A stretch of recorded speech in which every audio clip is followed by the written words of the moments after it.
There we go. They're waking up. They're waking up. All right, here's what it's going to look like, guys. We are going best 2 out of 3. These matches are going to be 5 minutes or 10 points. We're out mid-fight. You guys want to see what it looks like? Outstanding. Well, without further ado, then we're going to invite the hardest working woman out to the ring right now, our referee and director, Wonder Melody Graham.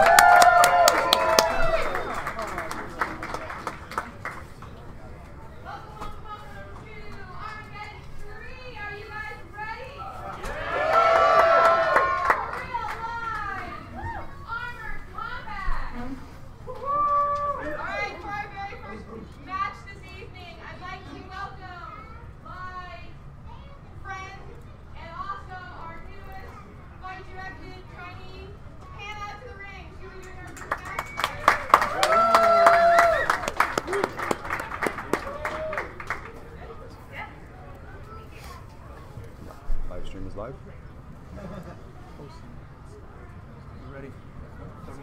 20 years of driving his parents crazy. At 5'8" and weighing not too much of anything, he is the young warrior, the furry fighter, and the kid who will make you say hello there. He is Mackenzie, the high ground Irvin!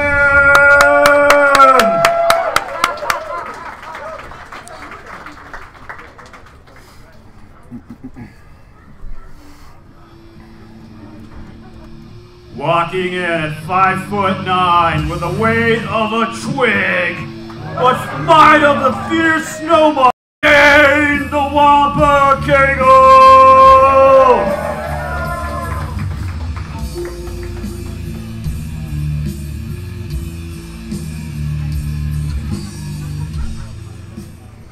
I want to welcome everybody to the live stream. I'm Jared Graham here out of Florida. I'm here with the man, the myth, the legend, Terry Bowcaster Birnbaum on your live stream this evening. And we're about to get started with our first fight of Armageddon 3, Mackenzie versus Kegel.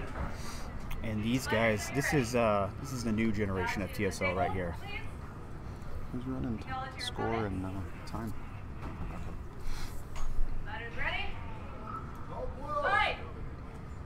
All right.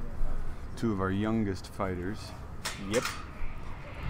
Ooh, looks like what was that? An honor call? What did we see there? Blue on that? Blue on that. Mac won that one. And Dane. Trooper, Obi-Wan, gear, Obi-Wan inspired. Oh, that's right. He calls himself the high ground, right? Yeah. Guys look like they've worked out their pre-show jitters and they're really starting to get to it now. There's not much of a feeling out period with these guys. They've been training together for quite some time. This is not their first championship series match, is it? They've both done this before? Yes. Okay. Well, this is Dane's first championship series fight. He did, however, fight in TSL's Ragnarok. Okay. Tied up 2-2, Mackenzie versus Kegel.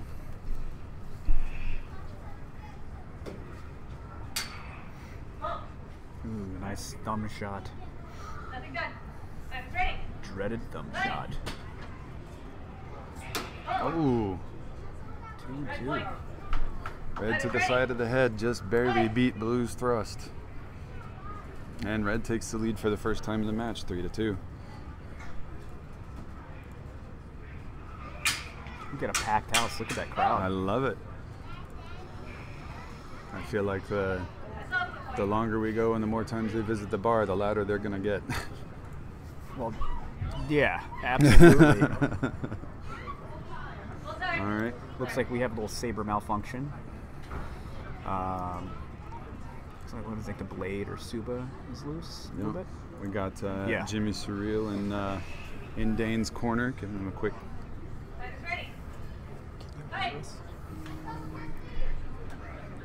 All right, now they're back to it. You know, I'll be honest, I'm seeing a very different side to Mackenzie right now. He's coming out pretty aggressive in this fight. I think it's fabulous to see him growing mature in that way. Both using pretty solid two-handed. Mackenzie's working out for the reach with the one-handed, but it did not pay off for him at this point. Nope. And Kegel punished him for it. 4-4. Or sorry, Mackenzie punished him for it. Ooh, with the face boop. Yep. A little Deadpool action there.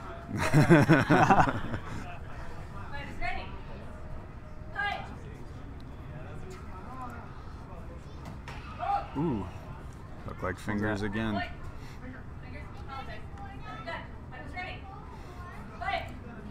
Still a close game, 5-4. Ooh, both their sabers went off. Looks like they're both fighting with Vader's vaults. They? I believe so. Unless he has a. I know Dane has a Vader's vault. Okay.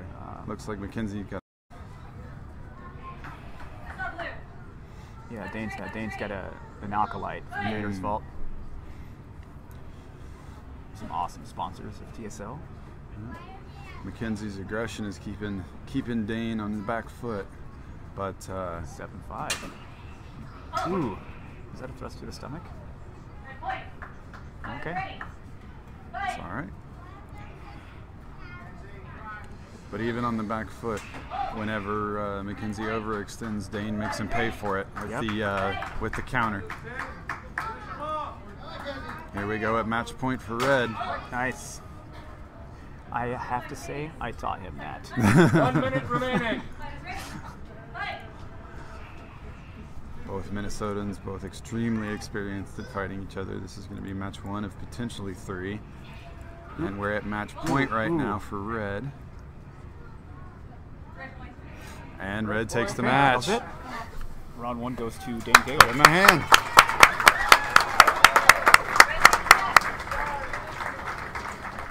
I should announce that. Round 1 goes to Dan Cagle. Both fighters back to their corners. McKenzie getting advice from his father, Mike Irvan, a seasoned fighter, but Dane getting advice from the champion, Jimmy Surreal. Look who else is over there in McKenzie's corner. Josh London, Hey. co-founder of TSL. Good to see him out. Welcome, Josh. Glad he made it to the event.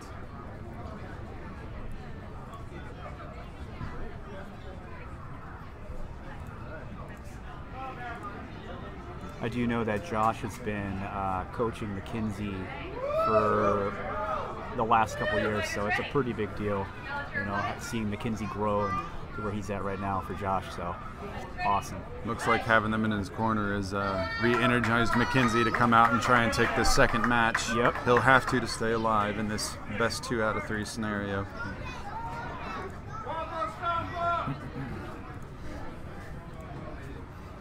He's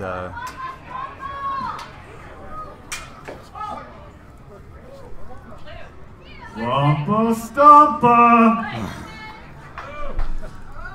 McKenzie with first blood in this match, but that's how the last match went as well.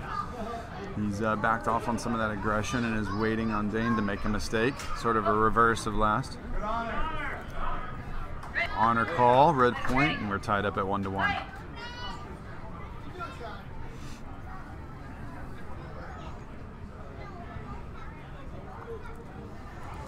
Sounds like the crowd's starting to wake up a little bit. Pretty engaged.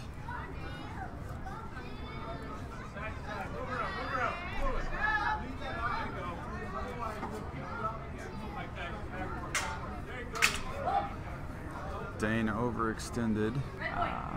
Okay. But he made it in. Dane back with that Acolyte in a one-handed. In fact, both he and McKenzie switching to one-handed. Oh, and McKenzie.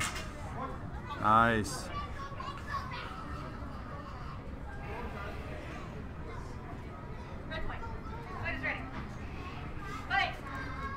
Director breaks for red, and it's 3-1.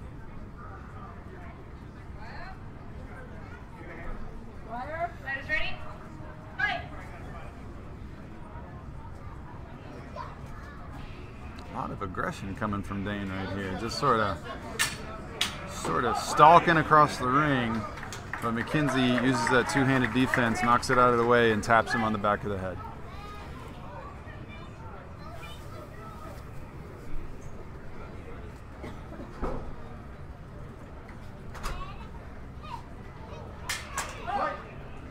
Long one-handed thrust from Dane, made it in. Tapped that chest armor. 4-2 red. And an honor call from McKenzie. He got in on the leg. 5-2 red.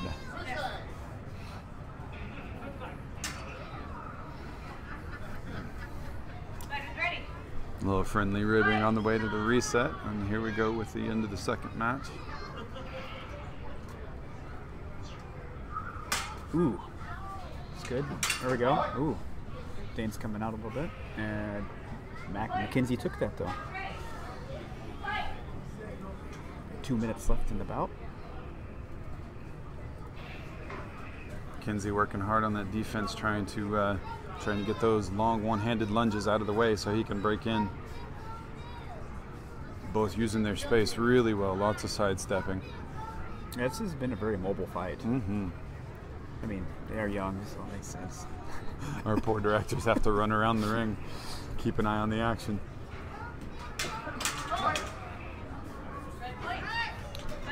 Dane reaches in, draws out McKenzie's defense, and takes advantage of it.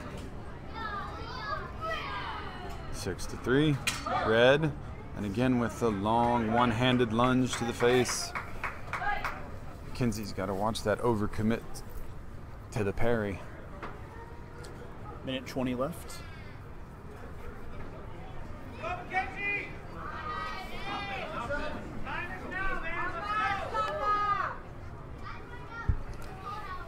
With just over a minute left in the match, McKenzie's got a hard road ahead of him in order to take the second round and stay alive. 1 minute remaining. Red takes it again. That's going to be 55 seconds left. 8-3. 8-3. It's going to be a tough. That's going to be hard to come back from that. If this match ends as is, that'll be 2 straights for Red, and he will take the bout.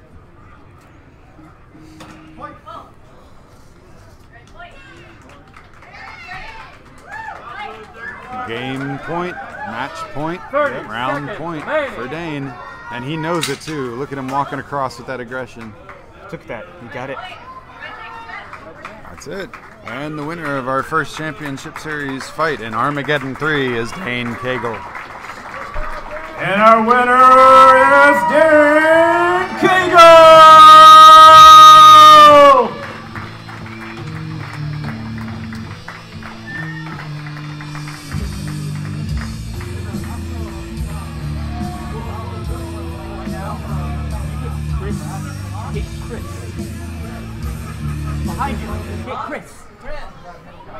If you're just joining us, I'm Jared Graham, and this is Terry Birnbaum, and we're here at Armageddon 2, or Armageddon 3, actually. Win. And we've had our first fight. Dane Cagle took the match against Mackenzie Irvin in straight sets. My co-commentator Terry is working with the fighters to get them ready for this second match. The second match is going to be our first tag team match of the night. Really looking forward to this. It looks like a lot of energy goes into tag team. Absolutely. So. And we've got Fredel Gonzalez out of our Southern California charter, and his tag team partner Chris Wynn going against Shane Ray Michaud from here in Minnesota as well, and Jameis Brumbaugh from the Colorado charter. A founding member and representative for the Southern California Dewbacks Charter, Legionnaire Fredel Gonzalez has been a TSL member since the beginning days. His partner hails from the Minnesota Charter with a background in longsword, épée, fencing, presenting for the first time, Chris Wynn! He only met a few days ago and therefore tag team last minute.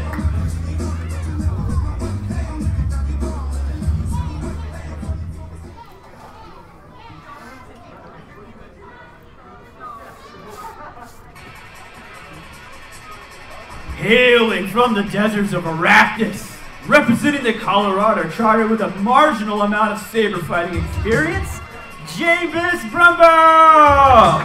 And his partner representing Agnes Fullen is 6'1" at 5'10", 175 pounds with 40 plus years of couch ninjutsu training. He is new to TSL with less than 1 year of saber combat experience, Shane Ray Michaud! They are the tag team of Fire and Ice. Alright, Terry's brought in our fighters. Looks like we got Team Last Minute versus Team Fire and Ice. So, Minnesota, California versus Minnesota, Colorado. Yeah. This is going to be very interesting. We had, originally this was going to be Friedel and David Ortiz, but David actually got injured at the last minute and had to back out. Okay. So now it's or I messed it up. Sorry, it was Jameis and I think I messed that up. But whatever. That's all right. Well, we wish David a speedy recovery. Yeah, David's not fighting anymore, and now we have Chris Wynn. So Chris Wynn is his replacement.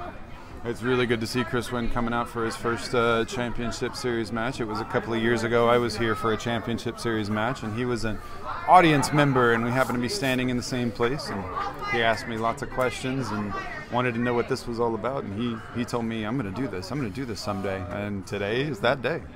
So it's fabulous to welcome him to. I fight Shane and Chris almost every Thursday. Fabulous. So these guys are going to really bring it.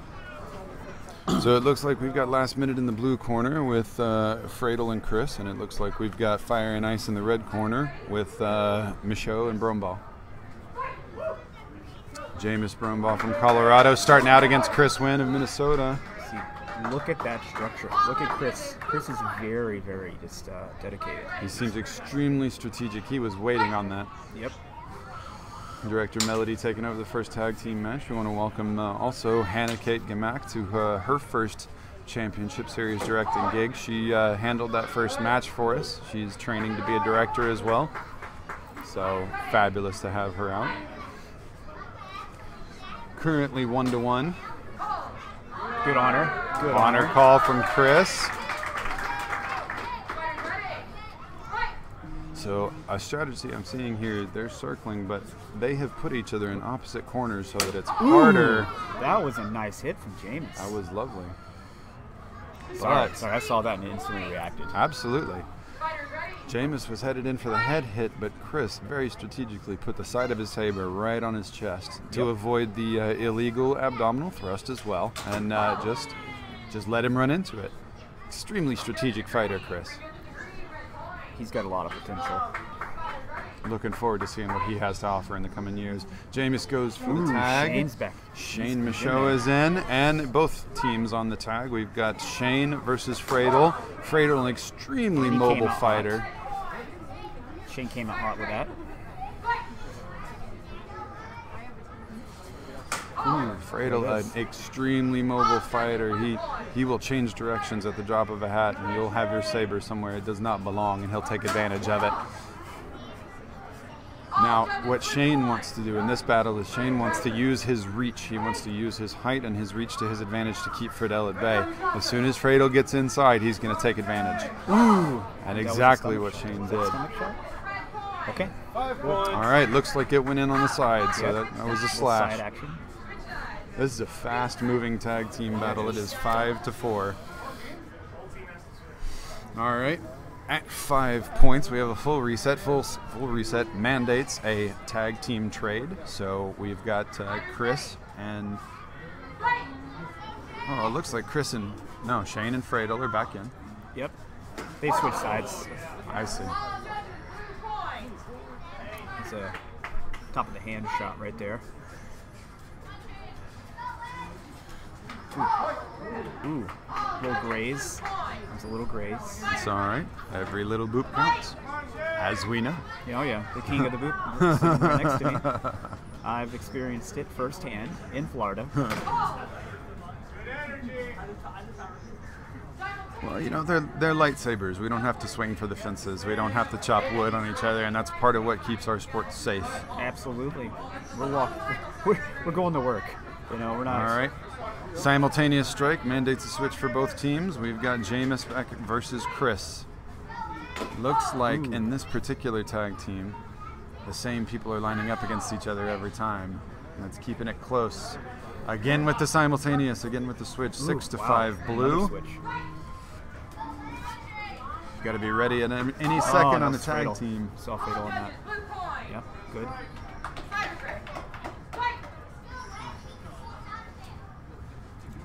Did you fight Fredo yesterday? I did fight Fredo yesterday. I don't like his speed, and he doesn't like my reach, and so we it was a good fight. Yeah. Lots of quick jabs and long stabs. You know, out of all these people, only one of them has been on Good Morning America. And that would be Jameis. Jameis was on Good Morning America? Yes. How's that? 1 minute remaining. They took the video clip of Tanner Martin disarming him. Oh, fabulous. Yeah, and they aired that. That was from Ragnarok, correct? That was from Resolution. Resolution. Got it. Got it.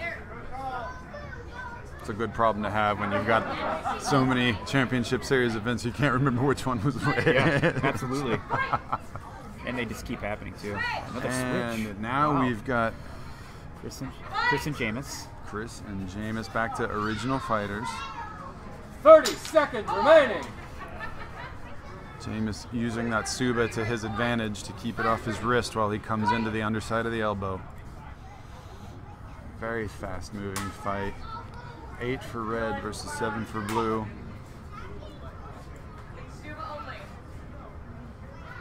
Good 10 call. seconds remaining. That's a good call. Ooh. Both these guys really vulnerable to each other's Subas, going for lots of wrist strikes. Yeah. Time! Ooh. 8-8. What happened there? Now, in these new rules, a time call does not stop action in motion.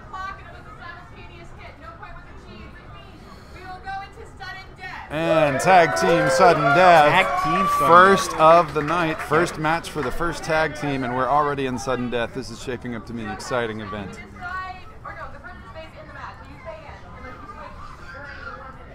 Okay. She owns that ring. She loves it. She's so fabulous. Oh, that was good. It's a good wrist shot. And Jameis with the honor call. Yep.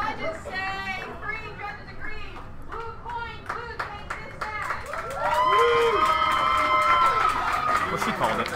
Blue. Yeah. First of potentially 3 matches going to Fredo Gonzalez and Chris Wynn.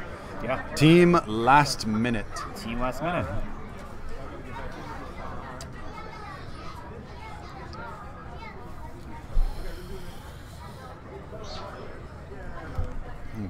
Sweet.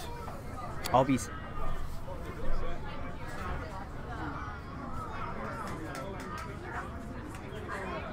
That's on purpose. She's got a belt mic, so the fighters can hear her, but it's not for the...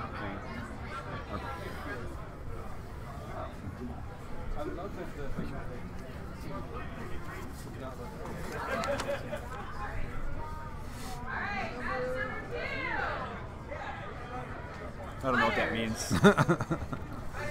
We are getting ready to start the second round of our first tag team match of the night. We've got Fredo Gonzalez starting in against looks like Shane Ray Michaud. Southern California versus Minnesota.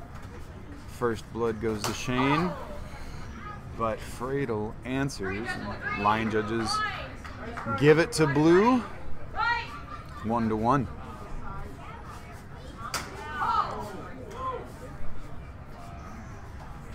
Those fast swings from Fredo down there in Southern California. He's got a lot of saber leagues down there that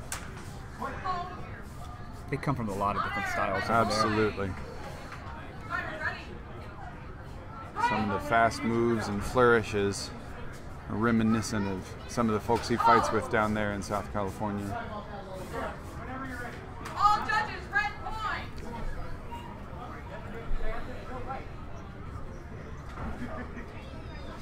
So there's no trading out on the hold. Have to wait for the fight. Now, Fredo and Shane go to change, and we've got Jameis versus Chris one more time. I think they're trying to mix it up, but they keep stacking up the same way.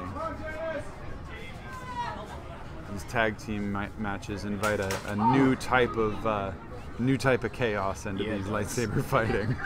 Those two have very similar styles. They do.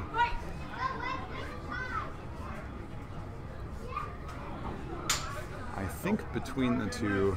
Oh, with the clash. Yep. And Jameis makes it in first for the point. Red is leading by 1. Super close match.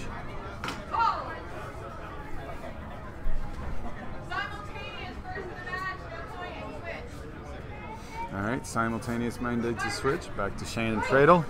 Fradel in blue, Shane in red. Fradel's speed makes Shane pay for the overcommitment, and Fradel ties it up 4-4. I saw a wrist shot on that. Maybe? Yep. Line judges agree with you. I want to welcome everybody to the live stream who's watching. Hopefully we've got some Coloradans, some Minnesotans, and some Californians watching their boys fight this tag team. Once again, red side with the red and green sabers is Shane of Minnesota and Jameis of Colorado versus Fradel and Fradel of South California and Chris of Minnesota. Fradel wrapping his mind on the fact that you cannot switch with your partner on a hold. You have to wait for the fight. That's good teamwork, though. Good teamwork. Now we've got a mix-up. Haven't seen yet a lot of Chris versus Shane, Minnesota versus Minnesota. Surprisingly, they've never fought. Imagine that. That's amazing. Well, they're doing a great job here tonight for their first time. 7-4 blue.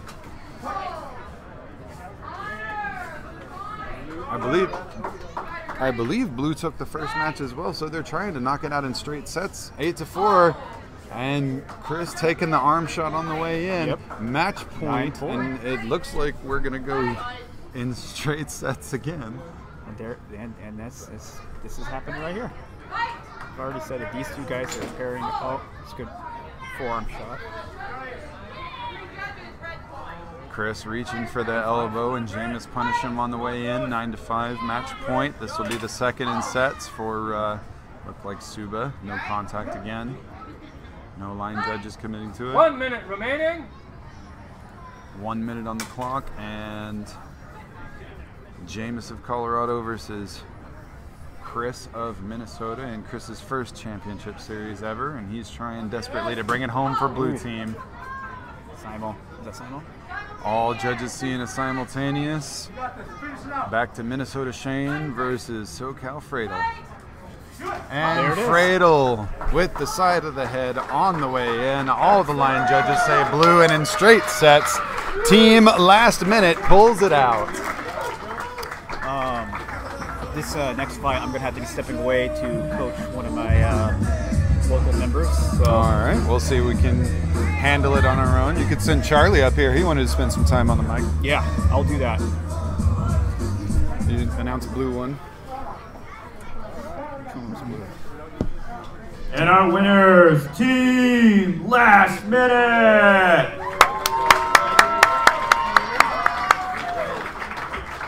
Well, once you open that page, I'm going to announce this one. Sure, go for it.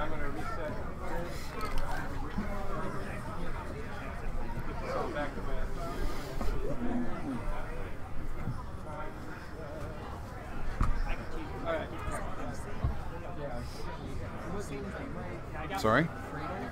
Huh? That's what he called himself. That's what I did too. But yeah. I believe it's Fradel.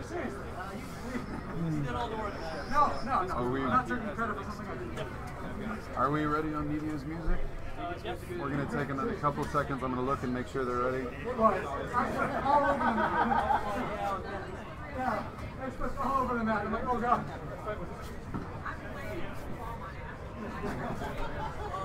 Am I judging now? Hey, Jared, am I on judge? You got to ask Melody that. I don't know. Melody. once you start going, I'll. You're all set with Media's music? Yep, I'm ready to play. Okay.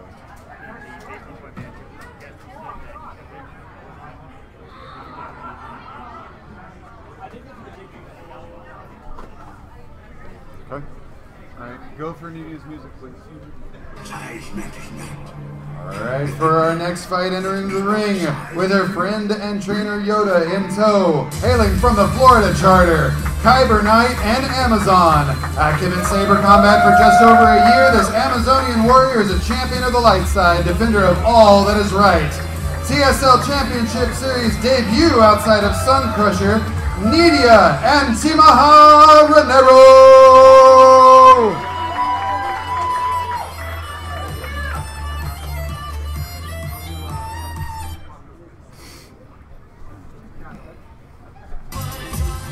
And representing Agnes Fola and feisty red-headed women everywhere, with just under a year of saber combat, but an expert on how to fake it till you make it.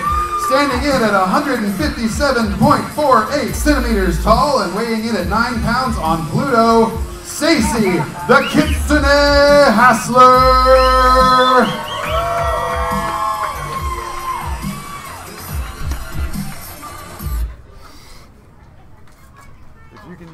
To fade those out instead of cutting them off, that'd be great.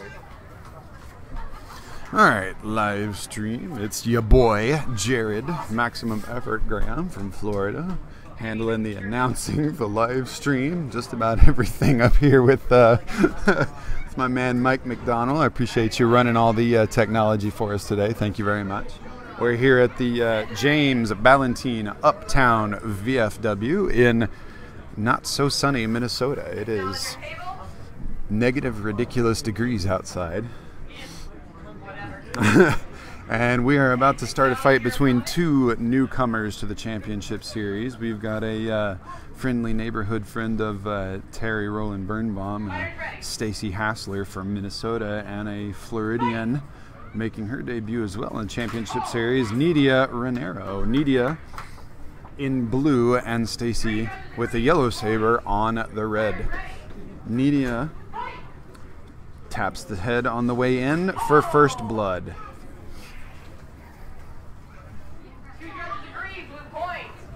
The judges are liking Nidia's speed. Stacey is attempting to make her way in, but Nidia's catching her on the jump. But it looks like that aggression didn't serve her now. I'm thinking that the judges saw Stacey Hassler hit the leg first. So Stacey's on the board. 2 blue, 1 red. Nidia with the long reach. Did she graze it on the way in? She did not. Stacey tying it up 2-2. You've got the pleasure of just me on the live stream right now because Terry is in Stacey's corner. And we've got Ruth Marie and Susan in Nidia's corner, both Floridian Amazons coaching their girl, her debut performance. It's a tight fight so far. This is round 1 of potentially 3. Nidia going for those long reaches, but if she overreaches, Stacey's going to make her pay for it. First simultaneous. So the match 3-2 blue. Tight match so far. These women look like they're evenly matched, very evenly matched for their both first time out.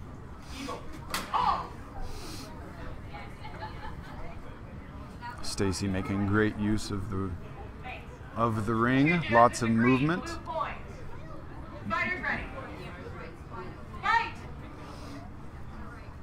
Nidia trying desperately to walk away with it. 4-2 currently. Stacey sees it happening, trying to tie it up. 4-3.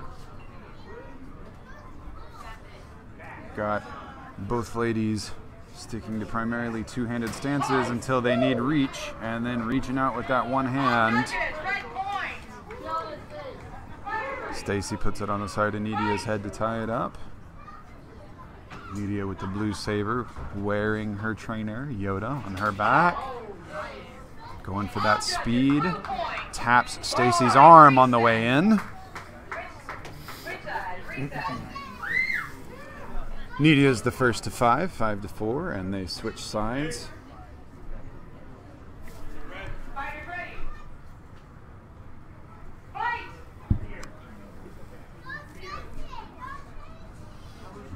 Some of the younger ones in the crowd super excited to see some of their hometown heroes fight. I hear a lot of "Go Stacy" from the younger ones. Looks like Stacy used her defense to push Nidia out of the way and take that wrist on the way in. 5-5 tied, keeping it real close. Lots of simultaneouses. And for the first time in the match, Stacy takes the lead 6-5.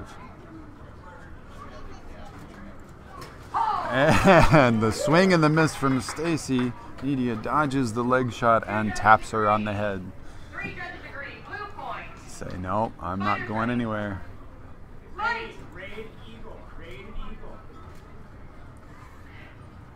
Both fighters very strategic, measuring each other up, waiting for an opening.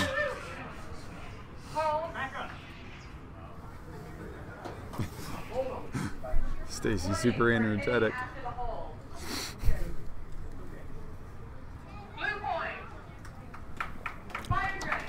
First fight jitters for both of these women. This is their first time on the big stage in the championship series. Neither one having fought at TSL tournament before. 1 minute remaining.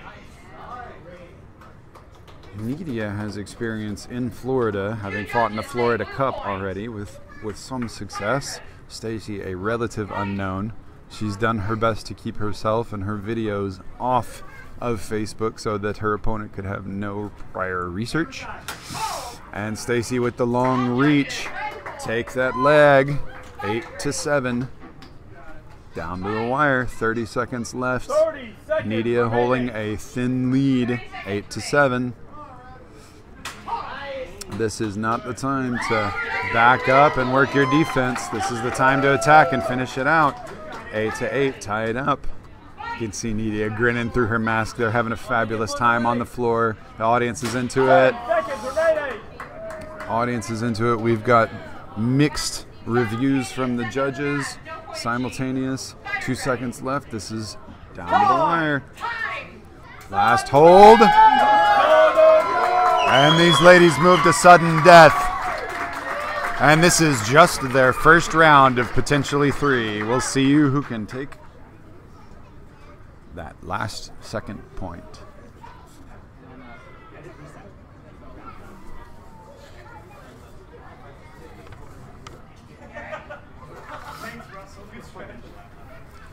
So these fighters have 1 minute on the clock. They have to attempt in the first 30 seconds. We're going to see what happens. Sudden death. This point decides match 1.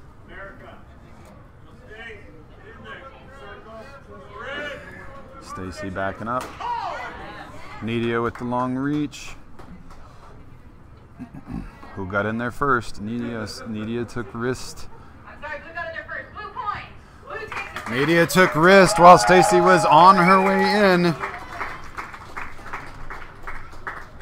Winner of match 1 for the blue corner, Nidia Antimahe Renero.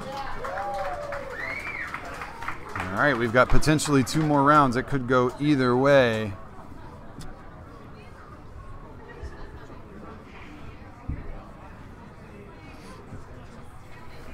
I love it when a plan comes together, when 2 relative unknowns who have never fought before and never fought in the championship series enter the big stage, and they're so evenly matched with such differing styles. You couldn't plan a better fight. Nidia getting some coaching and some water in her corner. She's got quite the crowd, actually. We've got Shamim actually over there saying hi to Nidia, as well as Ruth and Susan in her corner. Terry is coaching Stacy on the red side. Could go any direction here, folks.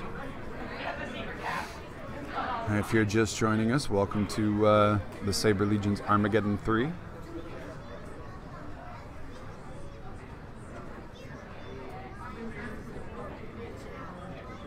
I want to welcome everybody on the live stream.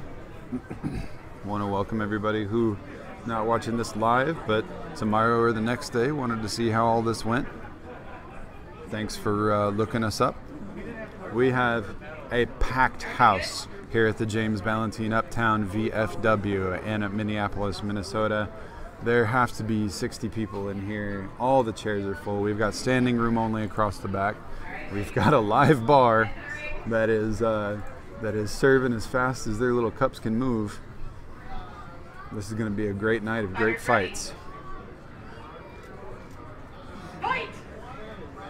And we're into round 2 between Nidia Ranero of Florida and Stacy Hassler of Minnesota.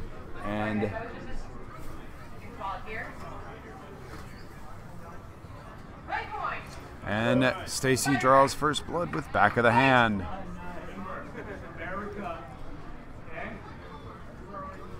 We're at 1-0. We've got some code words coming out of the red corner from Terry.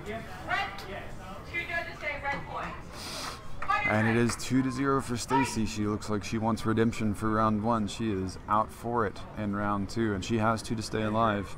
As you know, this is best 2 out of 3 for these matches, these championship series matches.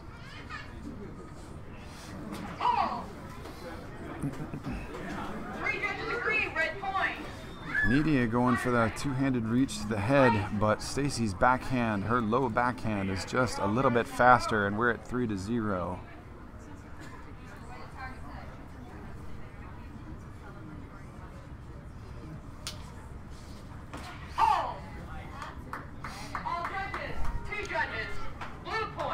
Stacy was on her way in and hesitated, and Nidia took advantage and tapped that shoulder.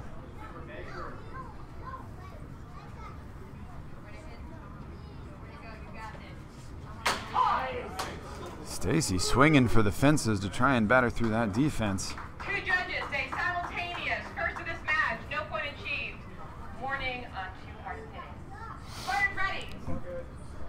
The director sees it and says, calm it down. These are lightsabers. We just need the taps. The light touches the boops.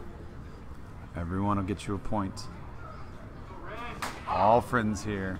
Again, as has happened multiple times this match, Nidia likes to reach high because Stacy's giving her head, but Stacy's looking for that low backhand to take those legs, which Nidia leaves undefended.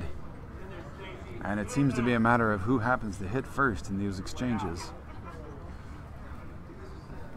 Nidia's defense seems better than Stacy's, and Stacy overcommits, but Nidia is... I was just about to say Nidia unwilling to counter on those defenses, but she reaches out and takes that chest tap to tie it up 3-3. And we've got another nail biter, folks. Nidia took a minute to wake back up, but she is in it.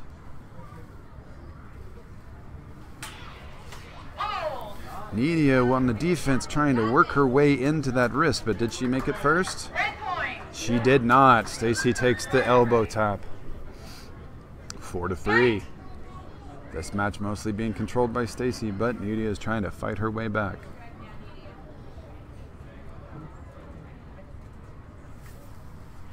We've got an interesting low stance from Stacy. They go Suba to Suba, no points assigned. Nidia has a little height on her, so she's got that reach. Nidia reaches in. I thought that tapped her wrist, but no judges saw it.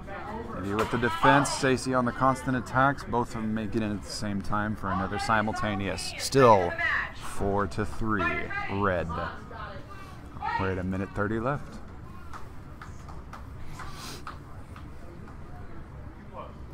How am I doing, live stream? You enjoying the commentary? Can you hear us okay? Let us know in the comments. Send us a message. We got Mike McDonough running the live stream for us.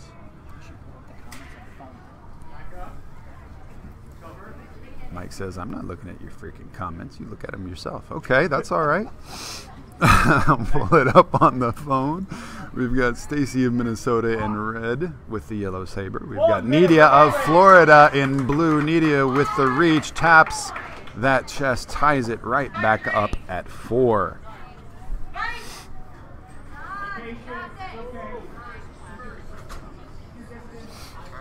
Alright, I've got to turn my own volume down. I can't listen to myself while I commentate.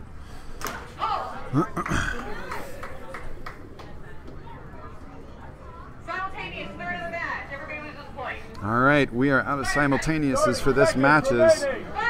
And only 30 seconds in, and we're down to 3-3 Another nail biter, folks. Super evenly matched women with super different styles. Very aggressive and very low Stacy versus the long reach and the highly defensive Nidia. Punishing Stacy one more time for that aggression. Taking the parry and counter.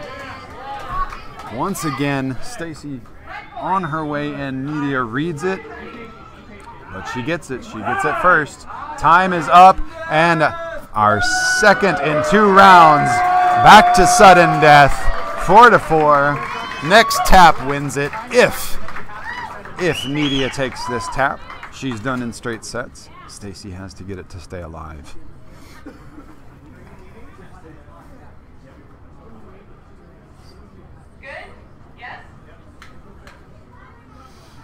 All right, both fighters saying no break, we're ready to get this over with.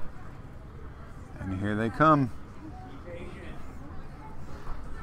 Terry urging patience in his aggressive fighter. She's experimenting with different stances, but Nidia knows what works for her. The attempt is made. Well defended. And the long reach. 3 judges say blue points. Blue takes this match.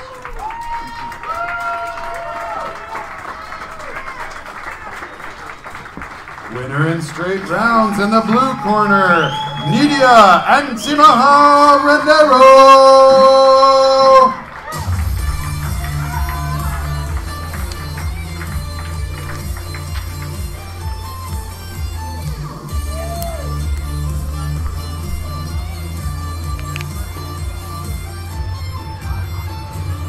A big jump in celebration in the Florida corner.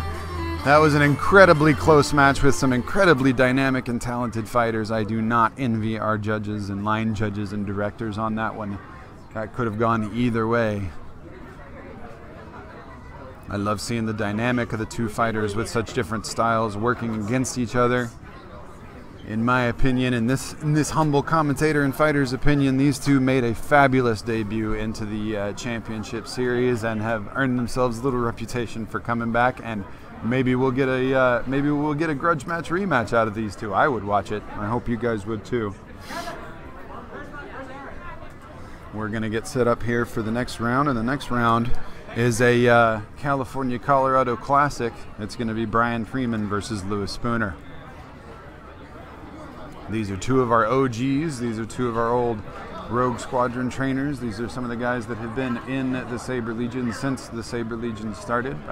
We were all the way back to TSL 1, all the way back to the guys setting up the organization, and should see a lot of real expertise and experience out of these 2. We've got a heavy, stalwart bastion fighter, Lewis Spooner, versus a fast, agile fighter, Brian Freeman. So this is going to be one to watch, folks. We're getting set up for that here in just a second.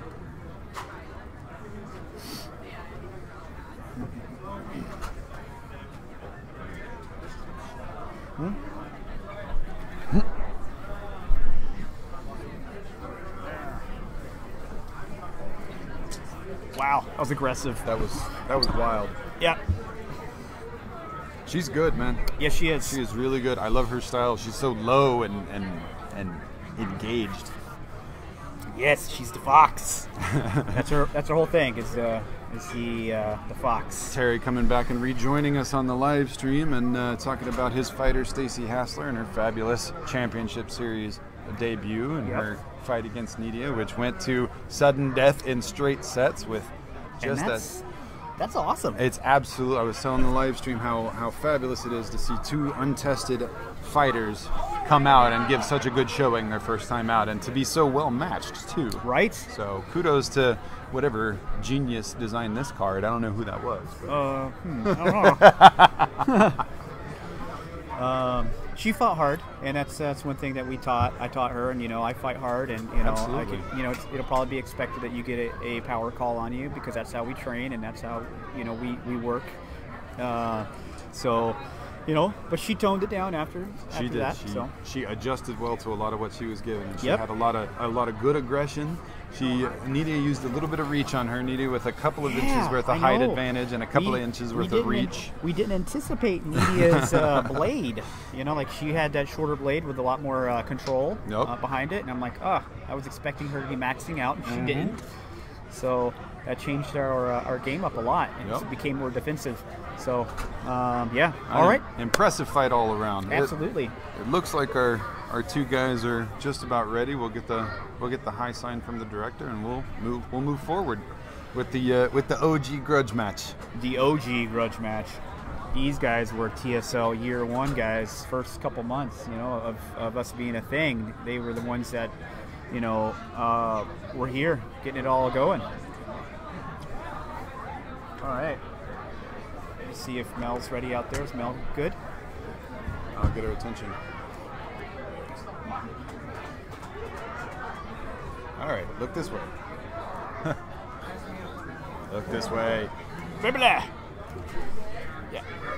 Okay. Okay, we're good. Director says we're ready. Director says we've been ready. Why aren't you guys moving? Let's go.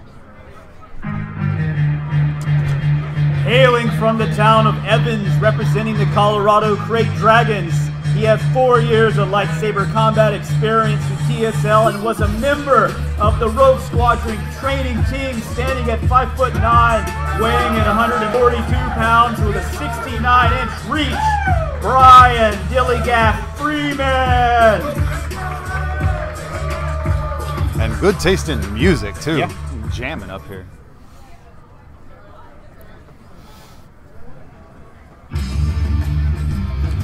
A student of the sword for 27 years, primarily in Western European disciplines, a former Rogue Squadron training team member standing at 6 feet tall, weighing at 235 pounds with a 74-inch reach, he is the Rogue, Lewis Spooner.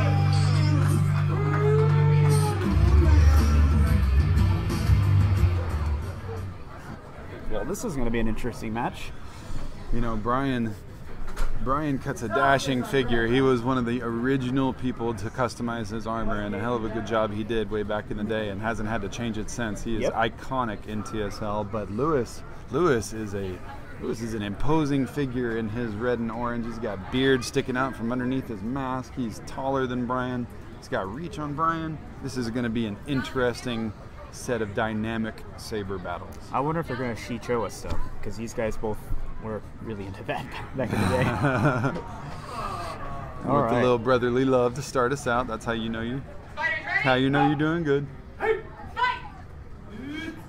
Brian Freeman hasn't had an appearance in the championship series in quite some time, and he just took the first point. Absolutely, out the gate with that mobility and that hot defense. With the long reach for Lewis Spooner, and he answers 1 for 1. We're tied up. Brian in the blue corner with the green saber. Lewis, obviously all red. Everything is red. His life is red. So, ooh, nice. Brian trying to draw that saber off center and taking advantage, taking the elbow after. On the one-handed. Both of them have at this point, and matching style for style. Very agile fighters. Do not envy the judges. I can't tell from the table who got in there first. We're not calling the shots. But Brian 3-1.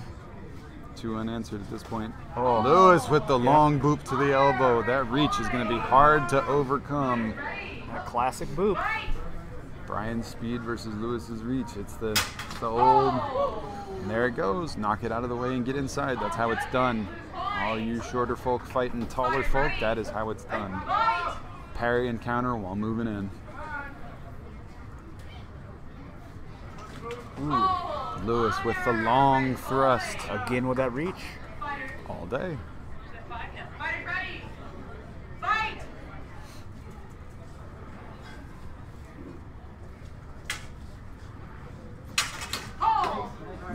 He buckled him up on that one. He did. Brian visibly apologizing for the post-hold hit. That was already in process when she called it, so no yellow card from the director. Once you get moving, it's hard to stop.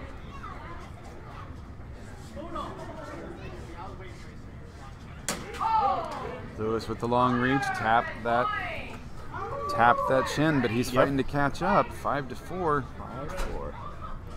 Oh wow, you saw that, right? Mm-hmm. Off to the side over here. Yep. Now, you guys on the live stream, this is going to be this Lewis versus Brian is going to be my last commentating with you, because I'm going to have to go get ready for my fight. But it's been my pleasure to hang with you. Probably actually take a short intermission after this. We've got a 7-fight card running right now, and intermission after the first 4, and then we'll finish up with the last 3 in about 10 minutes. Give everybody time to hit the bathroom.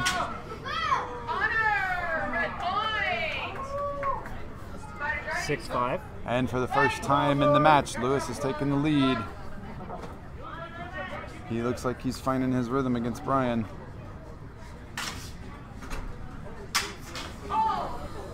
Ooh, that guy behind. Brian fighting Lewis all the way back into the audience, just about. Be careful, guys. We got kids in the front row.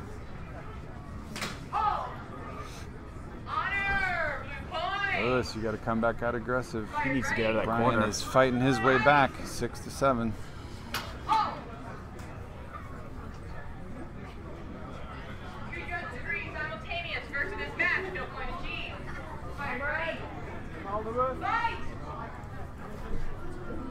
Some impressive swordsmanship between these two, some impressive adaptation to each other's styles, movements. Sabers going in and out, line judges' batons going in and out. Brian fighting his way past that defense to try and punish the head, but it looks like Lewis took him on the way in. Yeah, looks like he had a gear issue as well. His knee pad. Yeah, see, it's got a strap. All right, we need a squire for Lewis.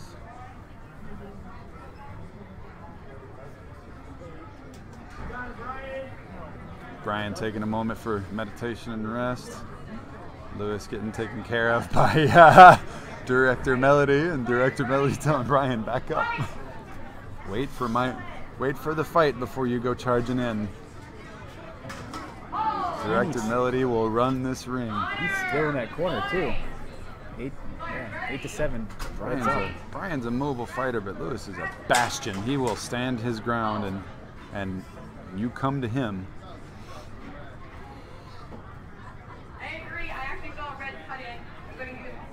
30 seconds. It is match point. Red declines that point. Match point. Red doesn't feel he made that point, so he declines it. We're still 8-7. 18 seconds left. Coming down to the wire. Blue fighting his way in. Blue takes a knee, gets under the defense for Red. 10 seconds remaining. Oh, there's a lot of power behind that. 2 judges agree. Red point. Red takes this. Red takes the match. You know, it looks like it's out of control. It looks like he's backed into a corner, but this is where Lewis really thrives, when he knows that he's got only one angle of attack that can come at him. He's backed into a spot. He builds a wall, and he uses that defense to his advantage. Making your opponent come to you and attack you on your terms is one way of controlling the battle. These guys used to talk about fighting in our chats back in the day, and I finally get to meet in the ring. It's pretty awesome. This is their first time fighting championship series? Together against each other? Yes. I don't think they've ever fought before. This is remarkable. We love an OG versus Look at his OG beard. fight. Look at that. There's so much of it. It's all over the place. There's just so much beard, you guys. The live stream, the video is not cutting it. It is not giving you an accurate representation of just how much beard is coming out of Lewis Spooner right now. There's no separation from his beard and his chest. It's all the same thing. All right. Lewis's wife and little daughter came with him from Southern California. They road tripped it all the way up. They are cheering Daddy on from the front row.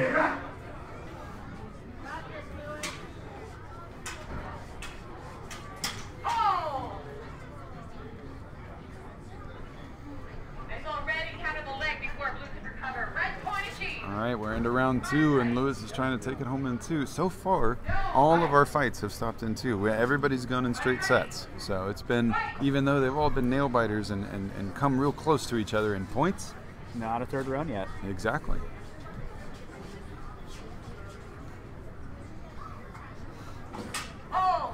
Lewis on that long reach drops to the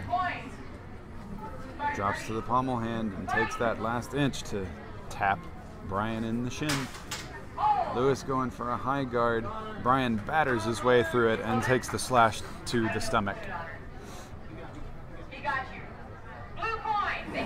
And Brian is on the board for the first time in round 2. 1-2, still anybody's game. He's got that raising guard. Ooh, and he took that open. As you know, because you've studied Bartutu in Polish as well, that high guard, to get something in, you either poke or you flourish, and flourishes can be slow against an opponent as fast as Brian is, unless you retreat. You got to be incredibly mobile. With the good. Outstanding long lunge to tap the chest. Lewis ties it up, 3-3. Brian again trying to batter his way through the defense, but Lewis has that strength on him. Come on, Red. Ooh. Lewis with the reach around Brian's saber, even though Brian put up the defense. But Brian knocked it out of the way and took a side of the head to get a point. Tied up 4-4.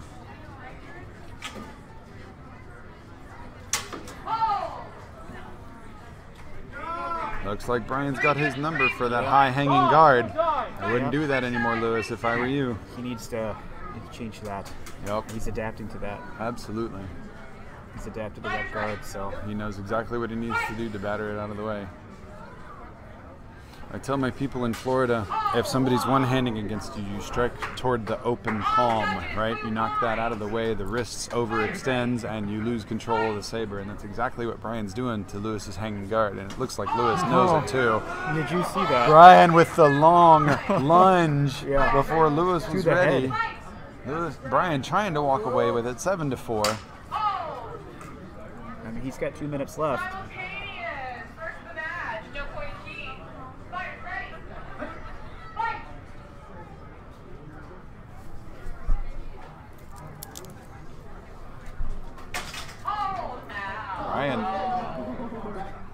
Brian doesn't want it to last 2 more minutes. He went for the low strike, and I think it raised up somewhere it's not supposed to go. It had Billy first, so it is a blue point. Do you want to decline the point? Blue would like to decline the point, gentlemen. Brian says, I'm sorry that went where it wasn't supposed to go. I'm not going to take that point from you. 7-4. He's got that luxury. He's leading. Lewis has got to come out aggressive to work his way back up and try and take it in straight sets. We may have our first third round of the night here, Terry. With 1:30 left. 7-5. Blues on top.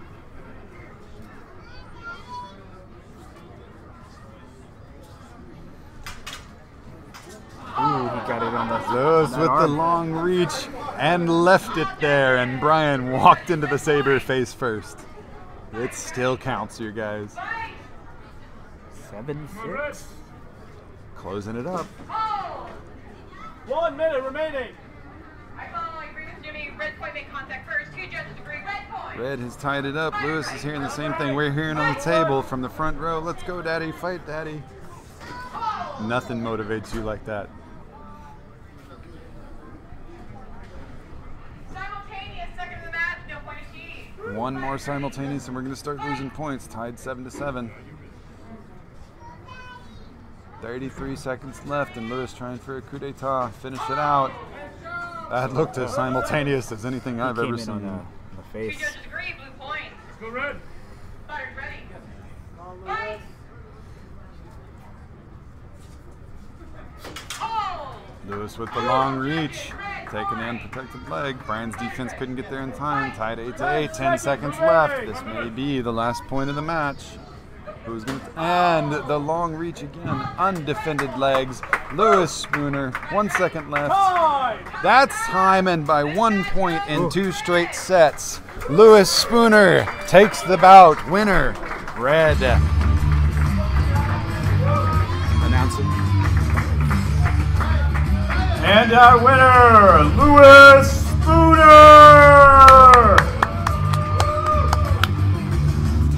Well, we're probably going to take a short 10-minute admission here, ladies and gentlemen, and it's been my pleasure to join you on the live stream. I'm Jared Maximum Effort Graham, and stay tuned. I'm going to get out there on the floor here in just a minute and see what I can do against Charlie and Jimmy. I'm going to leave you in the capable hands of Terry Birnbaum. Right now? Yeah, let me get one thing. I'll be right back. Do you want to announce to the crowd there's a 10-minute intermission? Yeah. We're going to be taking about a maybe 5 to 7 minute intermission in between the next fight. So, grab some drinks or check out our merch table right over here. All right, thank you.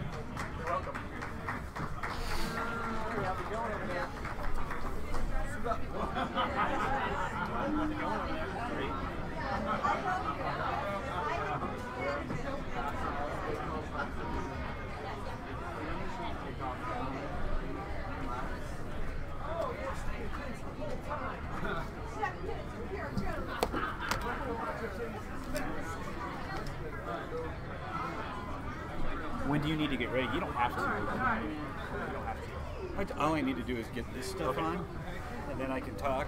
I know you Because there's another one between. I know you wanted to, so. Yeah, that's cool.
Lifetime experience of sarcasm.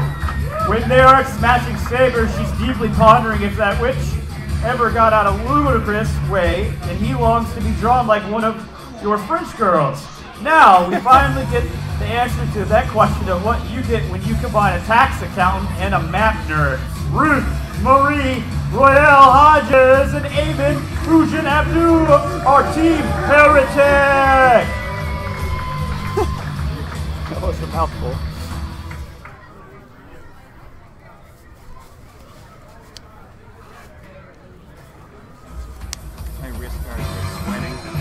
Straight from the halls of Valhalla, representing the Minnesota Charter Wampas with a combined 4 years of custom saber combat.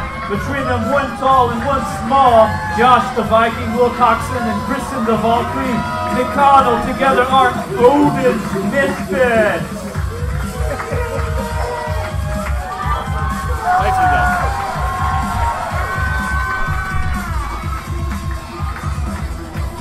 This is a total throw up. Like, meaning, like, I don't toss up. I don't know. I don't know what's going to happen with this. I fought Eamon yesterday. As did I. And he's progressed a lot. Yep. It's been a long time since I fought Ruth Marie, so. I fought her yesterday as well. Yeah. I'm going to go Kristen and Eamon. Well, Ruth Marie beat Kristen at Sun Crusher in September. Interesting. So, according to the records, you know, that happened. So this is we'll see what happens.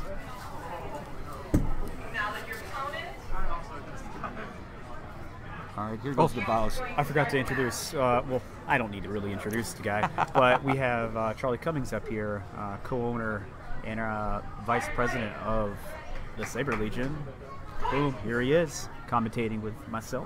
So, all right. And here we go. A lot of red blades out here. Oh man, it is. Oh, I think that was Kristen. What was that? That was Kristen on the parry. Very nice. Blue point. You know, this is a time for Kristen to redeem herself from that loss down in Florida. You know, Ruth Marie is in.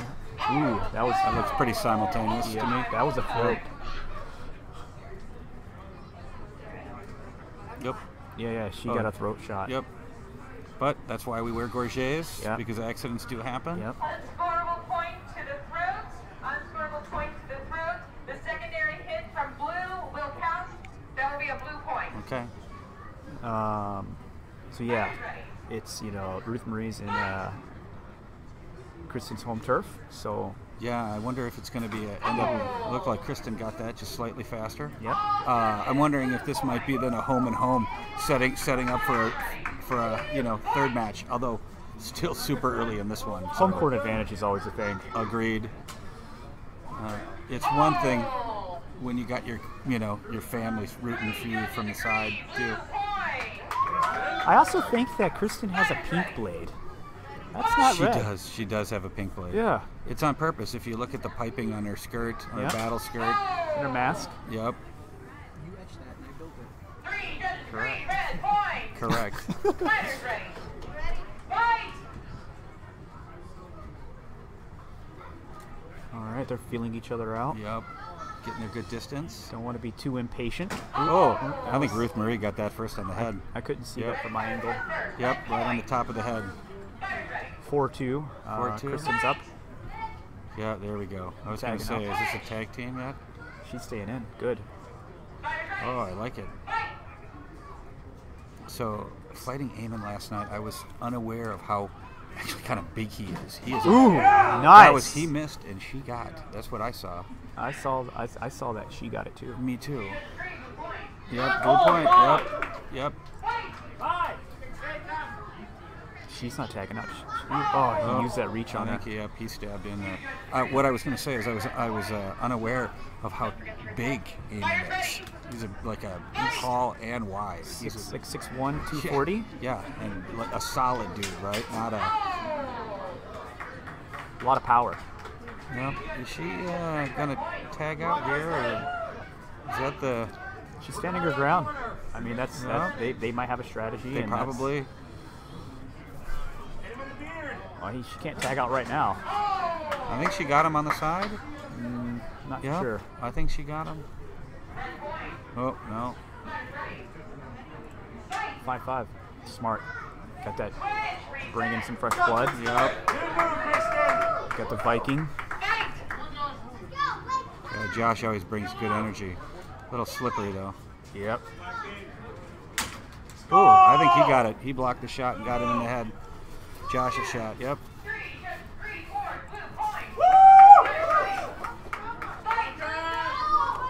It's working, I He think. has such an unorthodox Yeah, style. oh, that's a stab to the shoulder. Eamon got him on that one. Yep. That was solid. His style is very unpredictable. He does. Reset your sides. Reset your sides.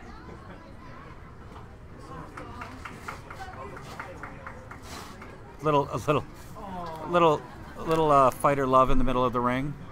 From the switch over. That's the cool thing about TSL. We all love each other here. Correct.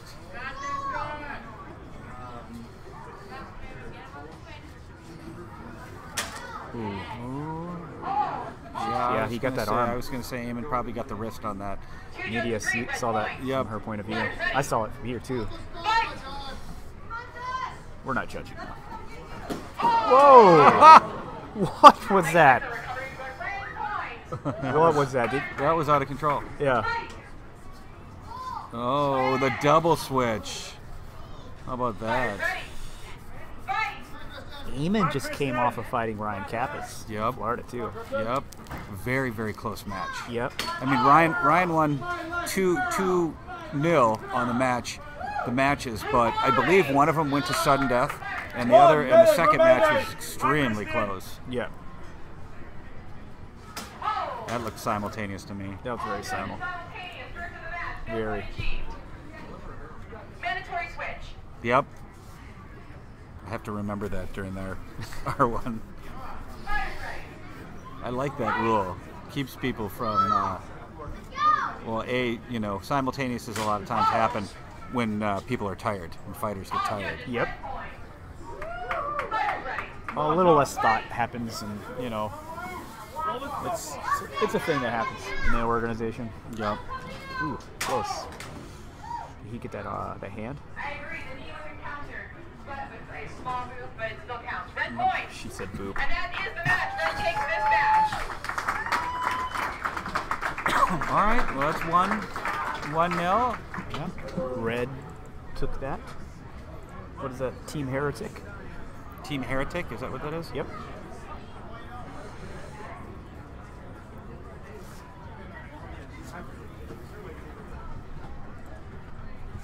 Well, we did everything to thwart the Floridians' home court, to try to make our home court advantage. Everything we could with the weather here. You talking to music? Yeah. When they went around, you play their music.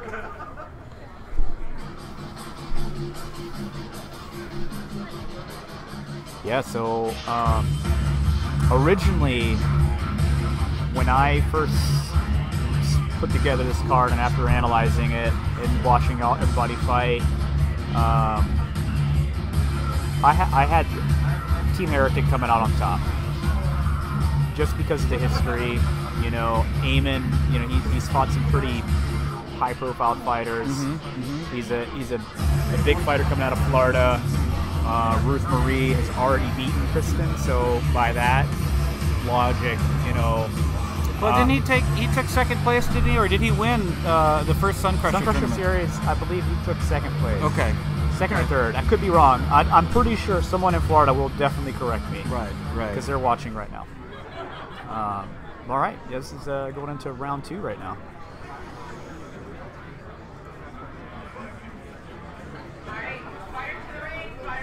We haven't had a third round yet. Oh. Maybe you can change that. You don't want to go third round either. Well, actually, to be honest, for a tag team, I got no problem. It's all about the entertainment aspect of it and what we can, pump the crowd up. And there's an informal competition going on between these 4 for the tag team and the last 4, our 4 for the tag team, is who can get the crowd into it more. Well, so far, they still have a lot of. They have a lot of fight left to do. Yeah, they do. All right, here's our tall small ball. It's like David and Goliath here. And she took it. I thought he countered. No, You you're go right. with the judges. Okay.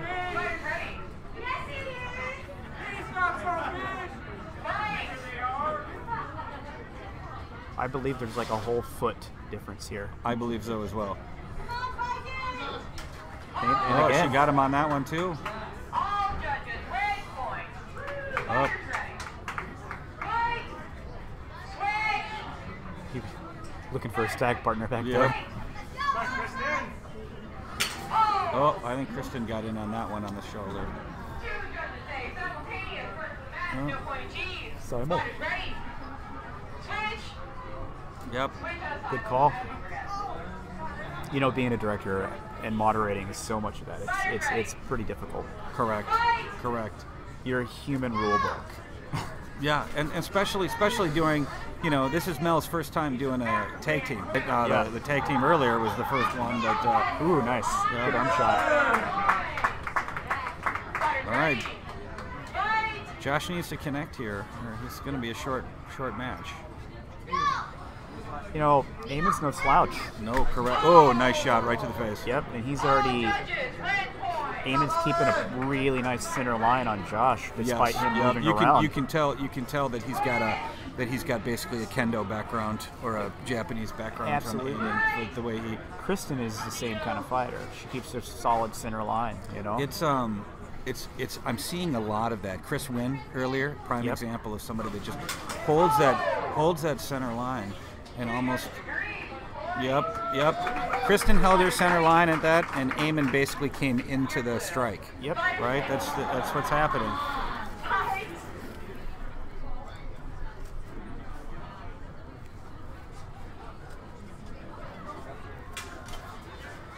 There's Yeah, I fingers. think she got his arm. She got the wrist. Did she? I saw fingers in that. Yeah, Okay, she got cool. fingers. She got fingers, but it slid up around the wrist. Absolutely. So it was a legitimate shot.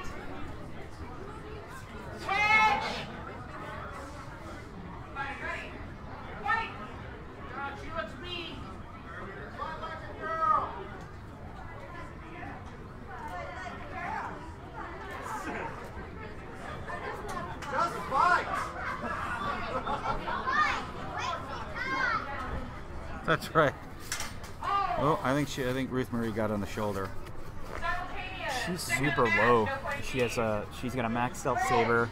Does super she? low to the ground. And I mean, wouldn't you have a maxed out saber if you were? Yes. Yeah, I'm just saying. You don't fight with a maxed out saber. Me? Do you? No. Yeah, I do. You do? No, I don't. Yeah, I'm about to say no. You don't. No, my blade is maxed out. My saber hilt is is not. Correct. Yeah. Correct. 14 inch and Yeah, that's- most of that is Ooh, there it 3 is. inches of that is the Suba. Yeah. I mean is the emitter. Match, everyone loses a point. Fighters ready. Oh, and mandatory switch. Yeah. Out, in and out. Yep. In and out. Now this one is going to go. This one we're already at a minute and a half left on this one.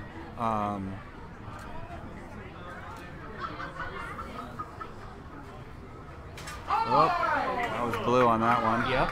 I mean, they have a minute and 20 seconds left. Yep. 2 to 3. Blues Yep. down. I mean, it can go either way. Correct. Blue's down 1 round as well. Yeah.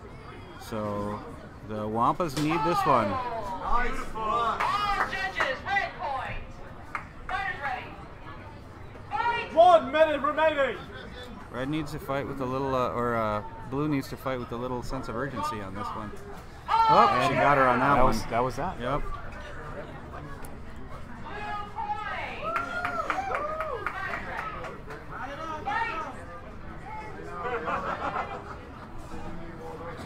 All right, well, here we go. It's a big point here. Yes, it is. Oh, red got that one. Red. Clean strike right to the neck, or to the clavicle. Oh, five, switch sides. Mandatory switch sides. 30 seconds.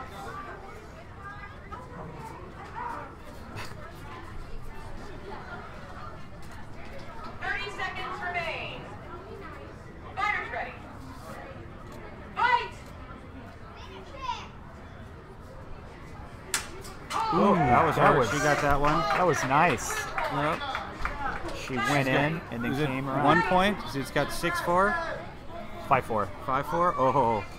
Oh, I think she got him again. I see 1 and 1. Make contact Yep. first, it'll be a blue point. 5-5. 5-5, tied it up. Oh, red got that one. Before time expires, red do take the point. Yep, I agree with that. Good point. Good call by the director. Red did get that in before time expired. So very good call. Absolutely. Good call, director. It was the right one.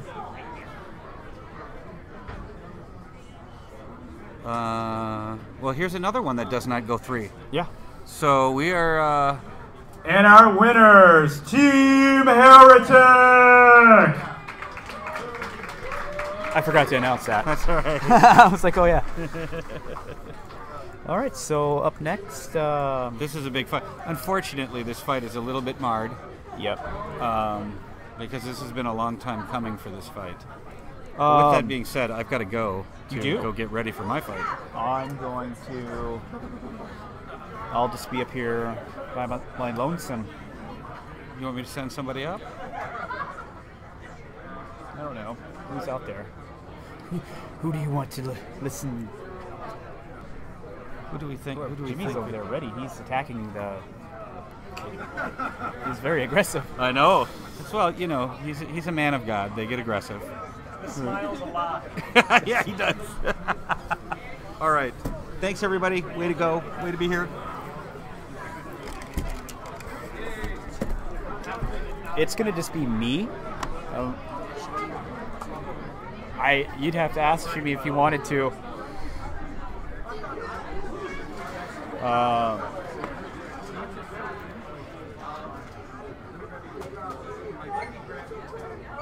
What time is it? Oh, wow, nice.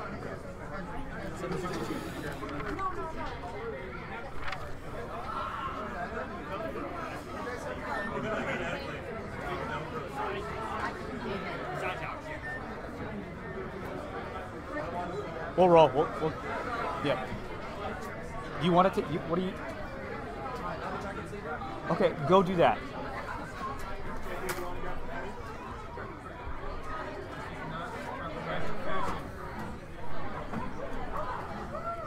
We will resume fighting in just a couple minutes.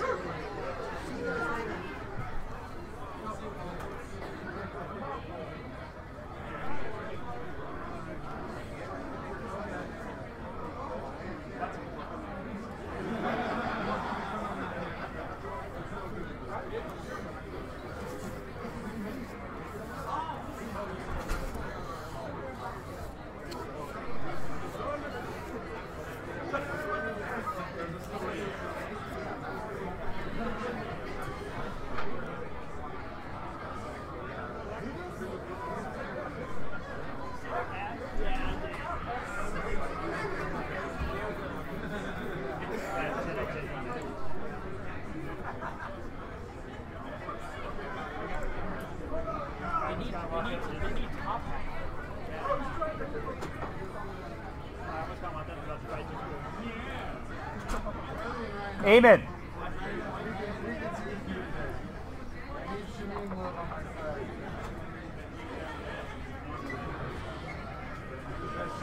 You want to commentate this fight with me? You fought Ryan, so. All right, so I have a guest commentator with me right now, Ayman Abdu from Florida. So welcome him to the live stream. He just got done fighting in a tag team battle. So, you know, what do you think about that? Everybody? Yeah, that was an awesome fight. Yes. And you won. That was a lot of fun. Ruth Marie and I have been, training. We've been, watching tape of the two of them fight. Joshua was a bit intimidating, but I think Ruthie overcame that, and she just got in there and got some points, and that really made our day. Was Ruthie getting some points in there? That's awesome. I actually think she did better than I did in that match. Yeah, it was all around a solid fight. Everybody did a stellar job. Absolutely. All right, so we're gonna jump into the Kevin Cook versus Ryan Kappas. So okay, let's get that started. This should be a fun match. Dane.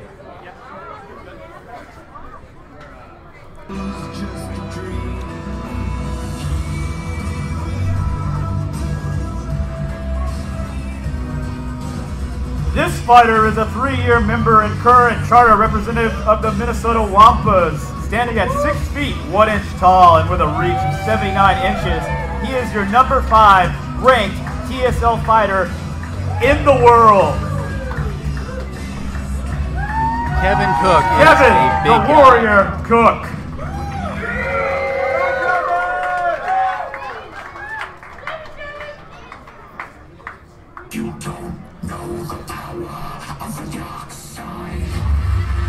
Coming from the frozen tundra of Minnesota, where the cold air forces him to constantly move or face freezing to death, is a fighter who is just happy to be here and will probably enjoy a long walk on the beach later, standing at 5'8" and weighing in at 170 pounds of organic beef.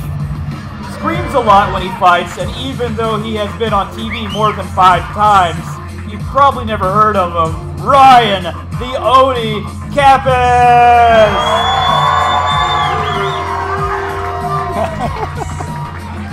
Oh, we all love that guy. He's great. Ryan is the nicest guy that you will ever meet. And also very intimidating.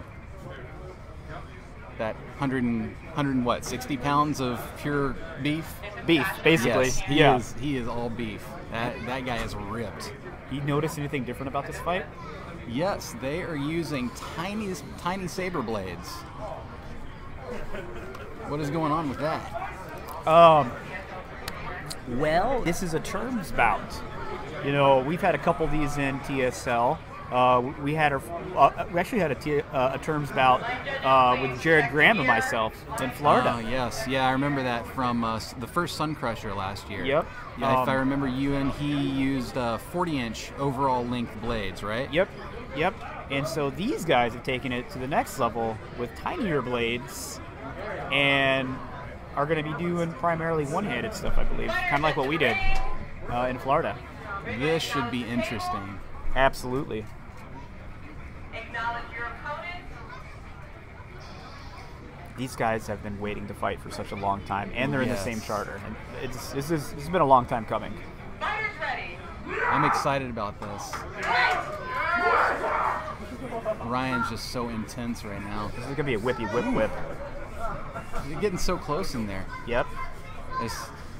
I think they're both trying to figure out the length of these blades. And this was kind of a random, in the moment thing. They didn't really plan this out. It just was just an idea, and now they're doing it. Honor. Blue point. In a way, I really haven't seen Kevin Cook fight that much. So I don't know how fast he normally is.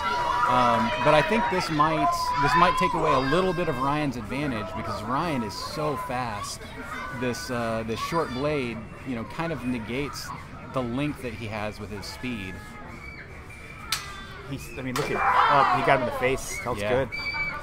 Kevin still has an incredible reach, though. Yeah, he does. He definitely does. It's ridiculous. But if Ryan can keep doing what Ryan does, we'll see. Wow. Did you see that? I can't believe he actually got all the way down to his leg. I know. That close. With that short blade, he got all the way down. Nice. Oh! That was fantastic. That was. That was fantastic. Oh. It's our second roll of the night, I think. All right. Honor. He assigns the point to blue. Okay. Count the order. All right, so Ryan gave up that point and gave it to Kevin because he said Kevin hit him first. Good honor there. I had the pleasure of fighting Ryan at the last Sun Crusher last week, and he's so fast. A lot of times it's hard for the line judges to see where those strikes go, who hits what. And we had a lot of honor calls in our match as well. That was all Ryan. Yeah. He just drove it home on that one. Ryan never fights one-handed too. This is weird. Oh, there it is. saw Kevin on that. What did you see? I saw Kevin get the hit. Yeah.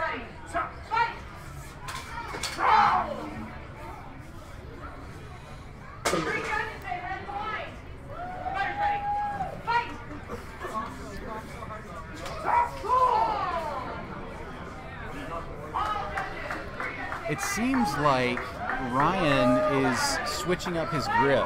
He is. So he's doing a little bit of grip. He just did it. Did you see that? Yeah. He slides it down. Yep. He takes his hand up to the Suba, sacrificing some length for control. Yep. And then when he needs a little extra length, he'll slide it out and just get a couple of extra inches there. We got 6-5. Ooh. Kevin's on top. So I think they just took 7-5 just now. Kevin in the lead. And that was a face shot.